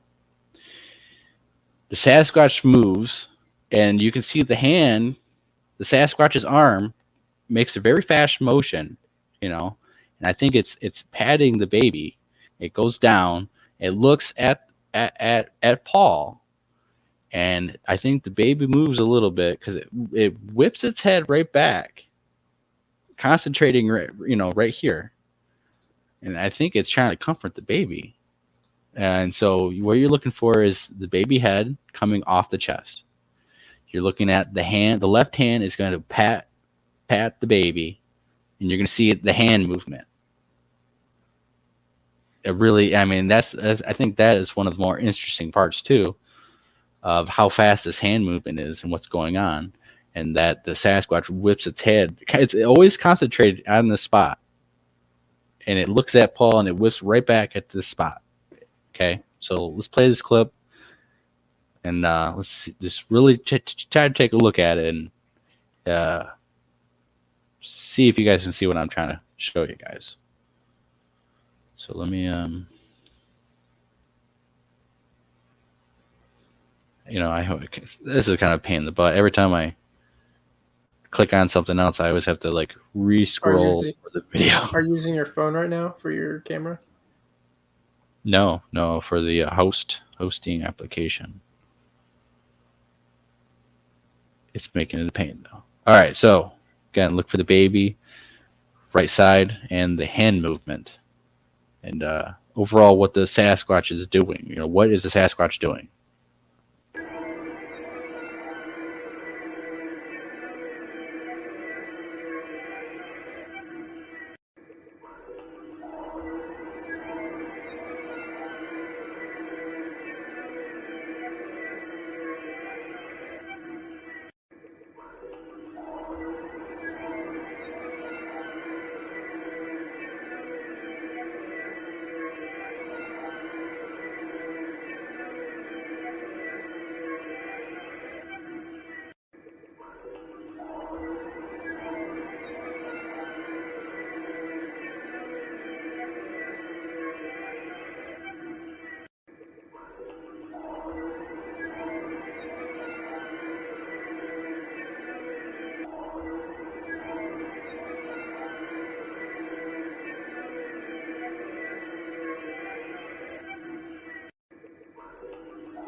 All right.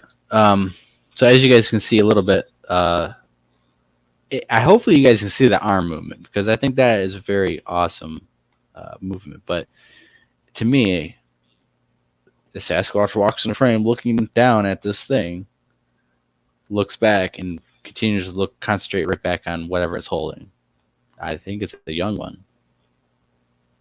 I know it's probably hard to see. Some people might not even believe it, which is fine. That's my interpretation of it when I did the breakdown myself. That is original breakdown work that I did that you're not going to find anywhere else. And so I wanted to cut it and talk about it. I should have let it play because it zoomed in a little bit.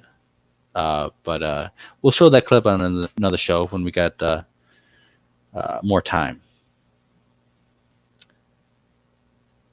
What was your take on that, James? Was that yay or nay for you? I just couldn't see it. I'm sorry. Hey, man, it's all good. I could see the eyes, just I couldn't tell about the kid. No, the baby is I presumably think that the baby is super tight to the chest. And in only certain sections could you see a little ball. The hand movement, hopefully, did you see the hand movement? I don't remember. You gotta look, James. You gotta I was really trying to look. I couldn't really tell. When you're working on the breakdown and you're trying to watch and look for everything. You probably watched it like for an hour at least. Oh, dude, straight. I've got more hours than that footage than that. Oh my god. The Freeman film is 100% legit, but when you zoom in and really enhance it and stuff, to me it looks like it's doing behavior that looks like a baby, like it walks in the frame, but it's like talking or doing something to the baby, comforting the baby. It's looking down, it looks at Paul, does a little pat.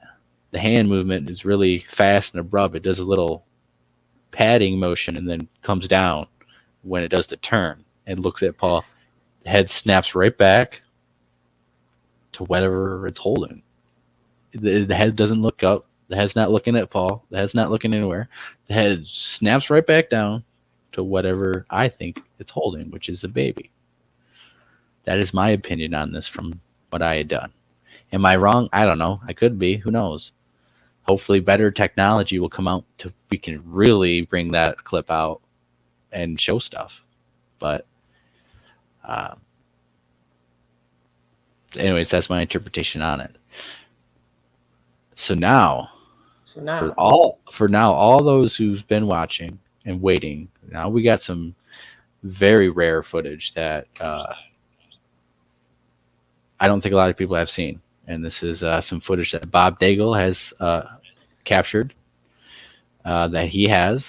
Again, Bob Daigle is a old researcher of Michigan, a godfather researcher of Michigan, one of a few who is still alive and kicking and does research. We've been in the field with him last year. He can keep up. He led the way.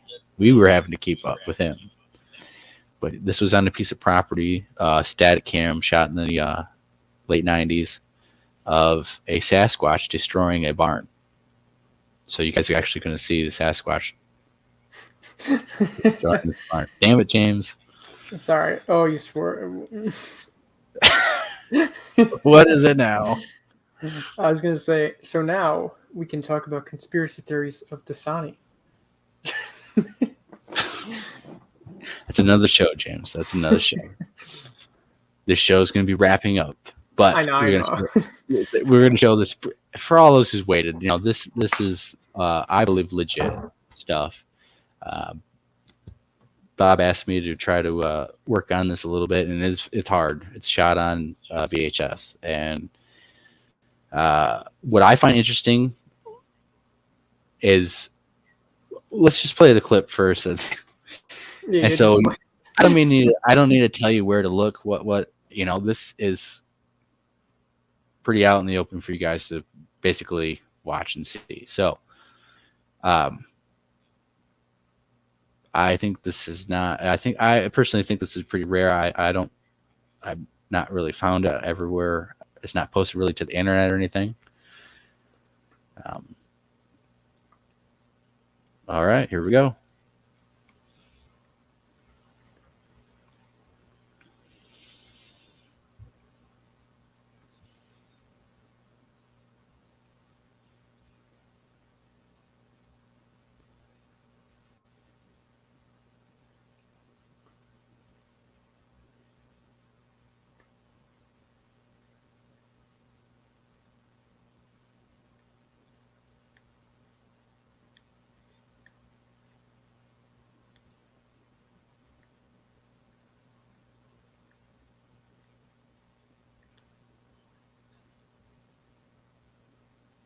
What the heck? Oh. Yeah. So I don't know what I was doing. Honestly was about to say I have no idea what you're about showing me. No, this is a Sasquatch that's inside a barn. It's destroying the barn. Okay. As you can see, anyone who can tell, that's like those boards are about a foot wide. Or maybe less. I'm not quite sure, but it's literally just punching them off the studs. The beginning of the clip. It should loop around. I thought it was just flying pieces of wood, and then I was like, "Oh, look! Oh, what?" It's hitting the walls.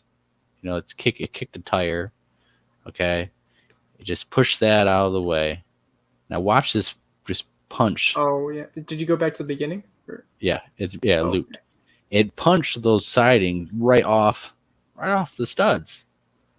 And it picks up this cinder block, I believe. Now look at it. If you can really look at it, it underhand throws this. Okay? Look how fast this gets whipped. Okay. I can tell you that I couldn't do that. It's taking it. Can you play that one more time? Whipping it. Yep. I didn't know what I was looking at first, so I want.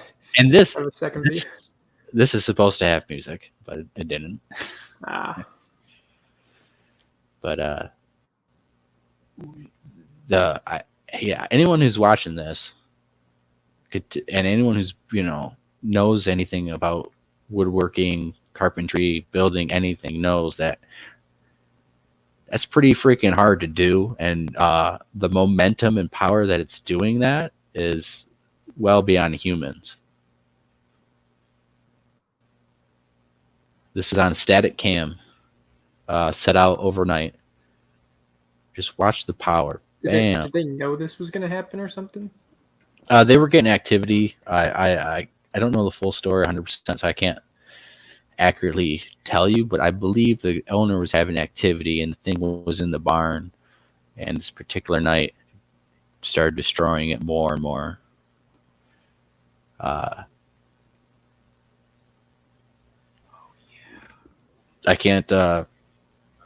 It's shot on VHS and stuff, and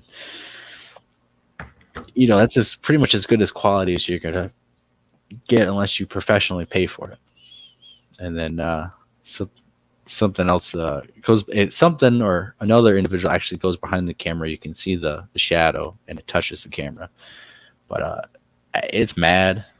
It's powerful. I mean, just punching that, doing that takes a lot of strength. Is this the only clip of it? Yes, this is the only clip of it Uh, that remains. when was this from, do you know? Like the year? I think it was the late 90s. I'm not exactly sure in the exact year, but if when it replays again to where it's throwing the object, look at it through this little peephole it's in right now. Look at the rock, and you can see that it takes it and throws it from like its waist underhand. So it's like it's waist level, and it throws it underhand. And it does hit the side of the door frame. So here I zoomed in for you guys. It's just amazing stuff.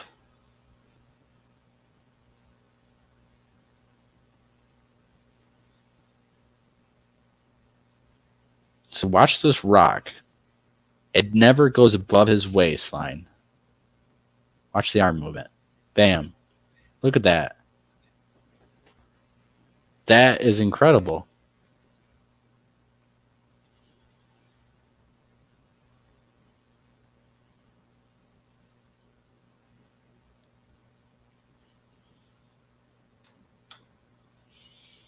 It's just amazing. Doing a recreation of that, you'd probably break your knuckles on trying to do that to the board, and I don't think you could knock it off. Unless it was like really bad wood. Well, no, I mean to get it to break off all the way like that without snapping it or being caught on like one side or the other by the nails. I mean it's pretty strong. And then throwing the cinder block chunk. Do you know the exact location of where this was, or? No, I think this is in Ohio. Oh, yeah. I thought it was a Michigan thing. No, I believe it's Ohio. Yeah, Duke. It would be nice to know how tall the door frame was. But I think right here, you can see how fast that thing whips that. And it is doing it underhand at about waist level. My guess is the top of the door frame is like 7 feet, just from the dimensions around it. Yeah, it's a barn door. I would say at least 7.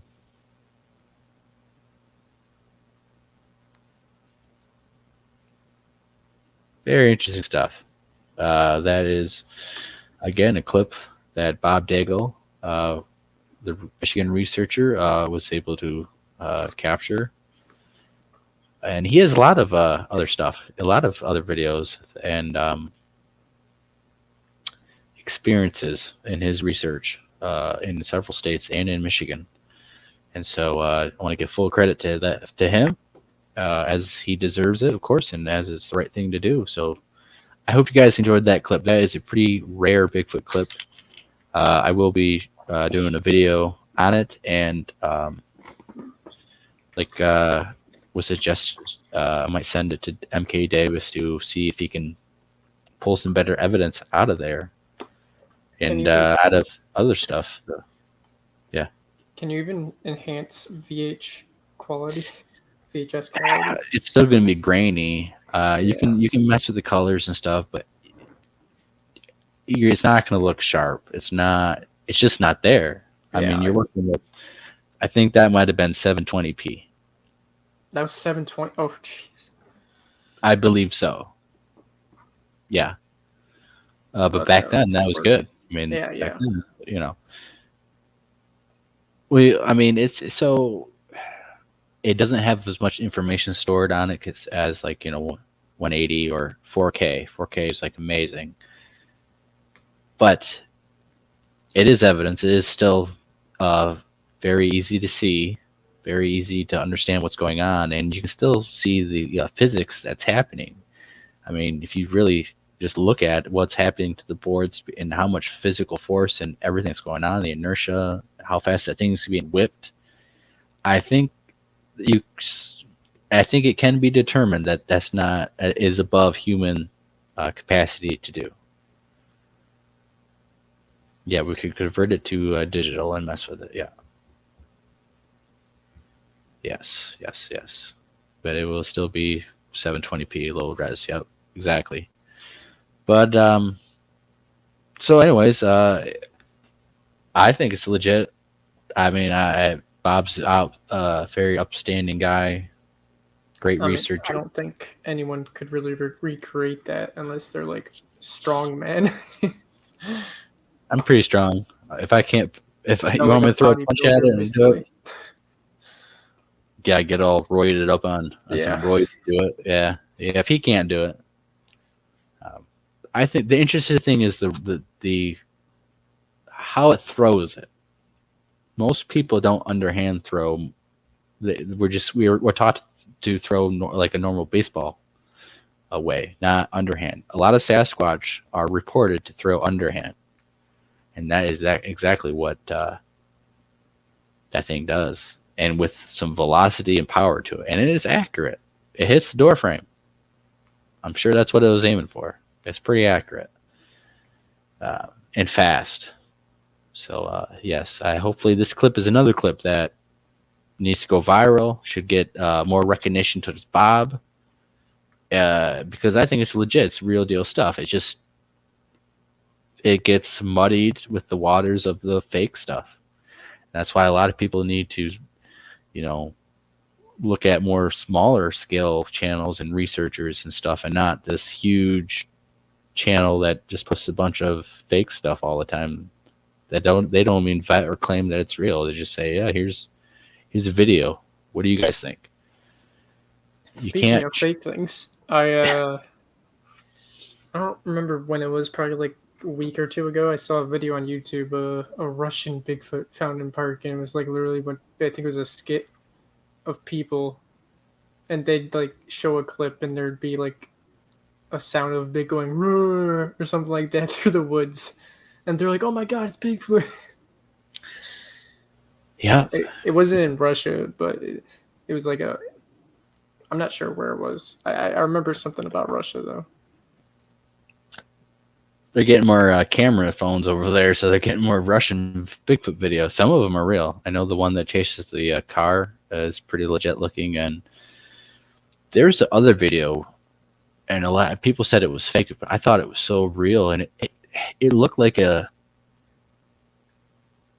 hermit Bigfoot with a stick, and he was waddling around, and he was like talking gibberish to these teenagers who were filming them. But a lot of people said it was fake, and it wasn't a Bigfoot or anything, because it had a staff, and it was like mumbling some stuff. I thought it was. I didn't think it was human. I don't know what it was.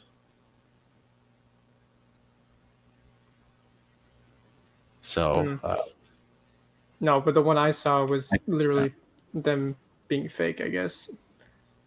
No, Like, that's you why could tell it was a joke, basically. it But really. it was clickbaited, like, as, oh my god, there's Bigfoot, basically. Well, that's it's clickbait exactly. Yeah, We don't, all my videos, you can read the titles. They're not clickbait.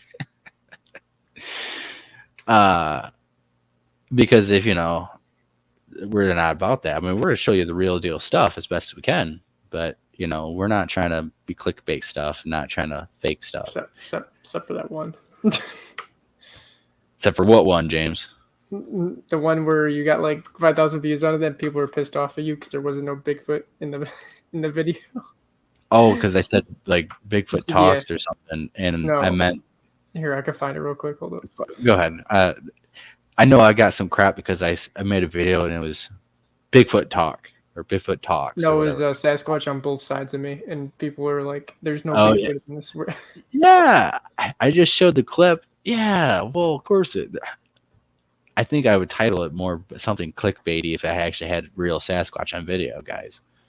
Yeah, I know. Bigfoot on both sides of me. I mean, we played the clip. People were like really salty though in the comments. They were. Hey, it's better than nothing, and at least it's legit, real stuff that I'm trying to, literally in the middle of the woods by myself, trying to get you guys.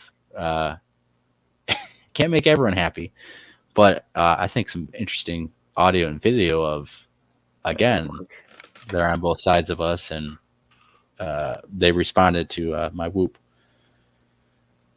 That's about as good as it gets for a lot of times. I mean, that clip right there, that piece of evidence is better than a lot of stuff out there. Is it good enough? No. But I think it's good evidence, and that's what this whole show was about, was showing some real evidence that we have got here at the Lost Cryptids Conservatory. That's not the recent evidence. That's stuff a couple of years ago, 2 years ago, and in between. So we've been doing this for a while. We've got a lot of stuff, and I'm looking through all of it, and I think I'm throwing it all together in a bigger video of it's just evidence stuff, and to show you guys that we do got a lot of good stuff, and that again, it doesn't get shown, doesn't go viral or anything. It's not clickbait stuff, of course, but it doesn't go viral and stuff because of there's too much muddy water. I guess maybe I should clickbait stuff. Right? But we're not about that here at the Lost Cryptids. We're not. We want to go out in the woods and show you guys what happened when we went in the woods. We want to show you the evidence. Okay. That's what we're about. I take this seriously. We try to take it seriously. It's not a joke to us. This is not my hobby. This is more of a life choice. This is definitely above a hobby. This is very important to me. I've been doing this for a while. It's when you experience this stuff in the woods and you get scared, like my first encounter, and you have everything happen to you. I take it seriously, and so try to show you guys the evidence as best as we can. Try to show you guys what we really do. And that's what we're going to be focusing on. I know we had some events here in the past. Moving on with the forward, I don't know exactly what all that's going to be like. We have cut down our numbers of members. We used to have like 12. Now we're at like 5. Okay. We just have disagreements on stuff, and we're not about certain stuff. And our group is not about making money and doing stuff that is other than going in the woods and finding Bigfoot evidence and showing it to you guys. So we're not we're not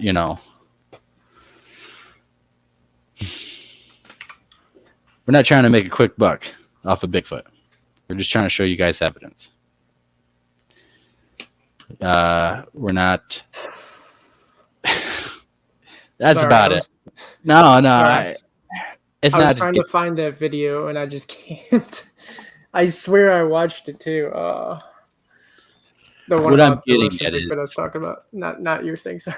no, it's her. I take it very seriously, and I want to make sure that our group is seen as serious and not just weekend warriors or in it to win it for money and all that, because that's not what we want to be about. And that's certainly not what we are about. And so I think you guys gonna see some good quality stuff coming from us and some great evidence. And with future events and all that, we'll see. But we certainly will be out in the woods and certainly presenting evidence to you guys, and that's really all that matters to us.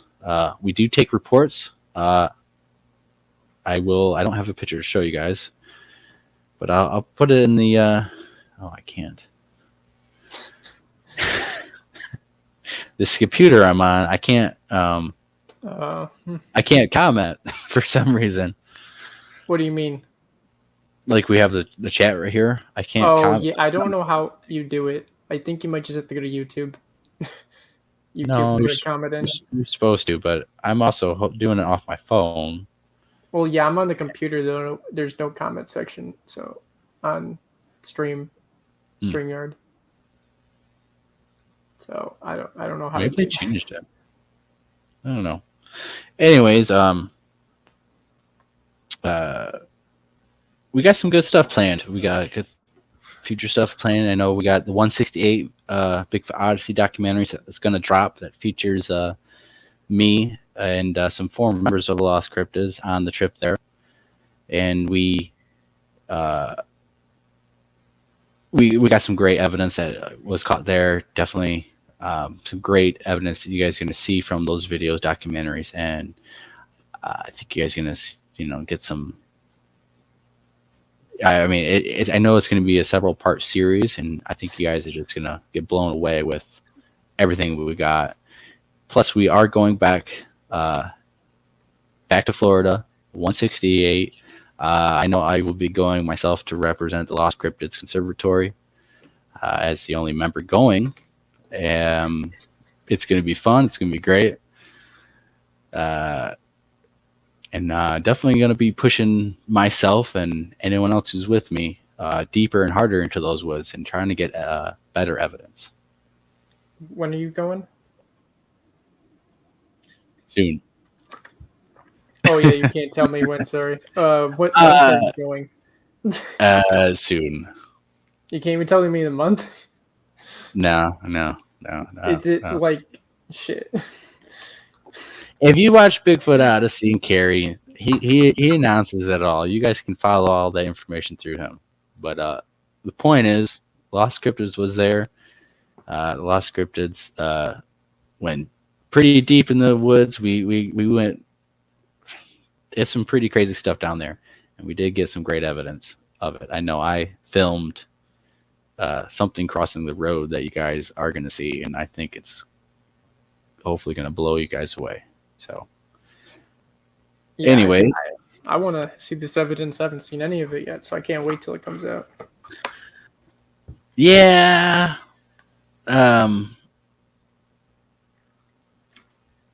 I got some video that I shot and stuff personally that I'm not releasing until after. Oh, yeah, And it's not much. It's just me walking with Christopher Noel and stuff, and just some other little things. But until his documentary is fully dropped and those scenes are shown, I'm not releasing anything out of courtesy from for a care. I know some people have released some of the stuff that they captured and all that, but I wanted to do it after Carrie. Yeah, just like Jason. Yes, exactly. That's why you're not seeing any evidence from the UP expedition the Lost Cryptids had, because even though I could, I want Jason to have his documentary drop first. At least 2 weeks after that, then we'll start showing you some clips and audio that we have. We've got some good stuff. Now, there's still a crap load to go look over, and I know that Robert Kreider has a lot of stuff to look over and do. And so I know there's just a ton of great stuff that we caught. If I caught stuff on my audio recorder, better damn well believe that Robert Carter got that same audio on his dish, and it probably sounds a lot better. So what we captured, you can definitely tell it's not hard. Some of the clips that we played today, it was harder to hear the audio. This is pretty damn clear, and you're not going to have to struggle to hear it. But we're not going to release any of that until, again, after Jason drops his documentary sometime in the fall. Footage from the conference, the Michigan Bigfoot Conference, hosted by the Lost Cryptids Conservatory, will be dropping here shortly. I know some of those speakers still are speaking at events, so I'm not going to show them because I don't want to spoil it for those people at those events. And again, I don't have to do that. I just choosing to do that out of my own respect to some of these speakers and people who are paying to see those people speak. And so we'll be dropping the one video, a couple here shortly. Got them all done, and great information, great people, speakers, a lot of information that you guys should learn about, and so just all around fun event. So yes, Christopher Noel is a good man. He's a great guy, awesome person in the field, very intellectual. Me and him had a pretty awesome experience together, and basically what me and him think experienced, what we think happened. That same path, the trail, led us to the spot where eventually I did film the creature cross the road, and it was coming from the direction of where me and Chris had came from, and it might have been the same individual me and him were interacting with. So it's gonna be some great stuff, and I know that the next night we had some stuff happen at that spot that is on camera. That is, you don't visually see nothing, but you definitely have stuff happening, and we're capturing it, and it's gonna be awesome. So check out Bigfoot Odyssey. Subscribe to their channel. They do amazing documentaries, great shows, and I know that first documentary is going to be dropping here soon. Just getting the final touches on it. So. All right, guys. I think this has been a long enough show. I think I'm going to get my butt kicked. I gotta go to bed. Yeah. I'm going to get my butt kicked by my better half, but Oh. Is it too late? Usually you go like for another hour. Well, you know, I was asked not to go so late, but everything was on a roll, and we had some great. Well, you know, we do it for all the people, all the viewers, and all the people who are watching. Legitimate people who want to legitimately understand Sasquatch. You know, we're trying to present information that is, to best of our knowledge and ability, factual and factual about, you know, Sasquatch. We don't know exactly all the things. It's all theories and conjecture most of the time. But from my personal experience, is what I personally think is. What I'm trying to get at is we're trying to be legit as possible. We're trying to be real researchers that take this seriously. That's not a hobby. It's not a weekend hobby. This is not quick way to get money and all that. You know, we're in it for the real deal. Trying to show you guys evidence. We go out in the woods. You can see my videos. I'm in the swamp. I'm by myself. I take James with me. Take all the other group members. We go on these expeditions. We have campouts. We just try to have fun in the woods.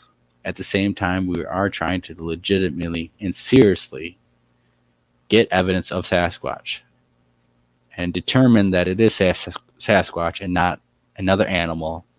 Anyone can go out there, put up a camera or a phone and hear stuff and say, oh, that's a Sasquatch. Oh, that's a Sasquatch. Did you hear that? Blah, blah, blah. And make up a whole story. We are trying to show you what's really going on and prove it to you by going after it or having more interaction that concludes that this is not some animal. It's just the target species. So thank you for everyone who's watching. Thank you for all the good comments. Thank you for everyone who supports us. We're going to have a lot of good stuff coming out. We're going to do a lot of great stuff in this next year.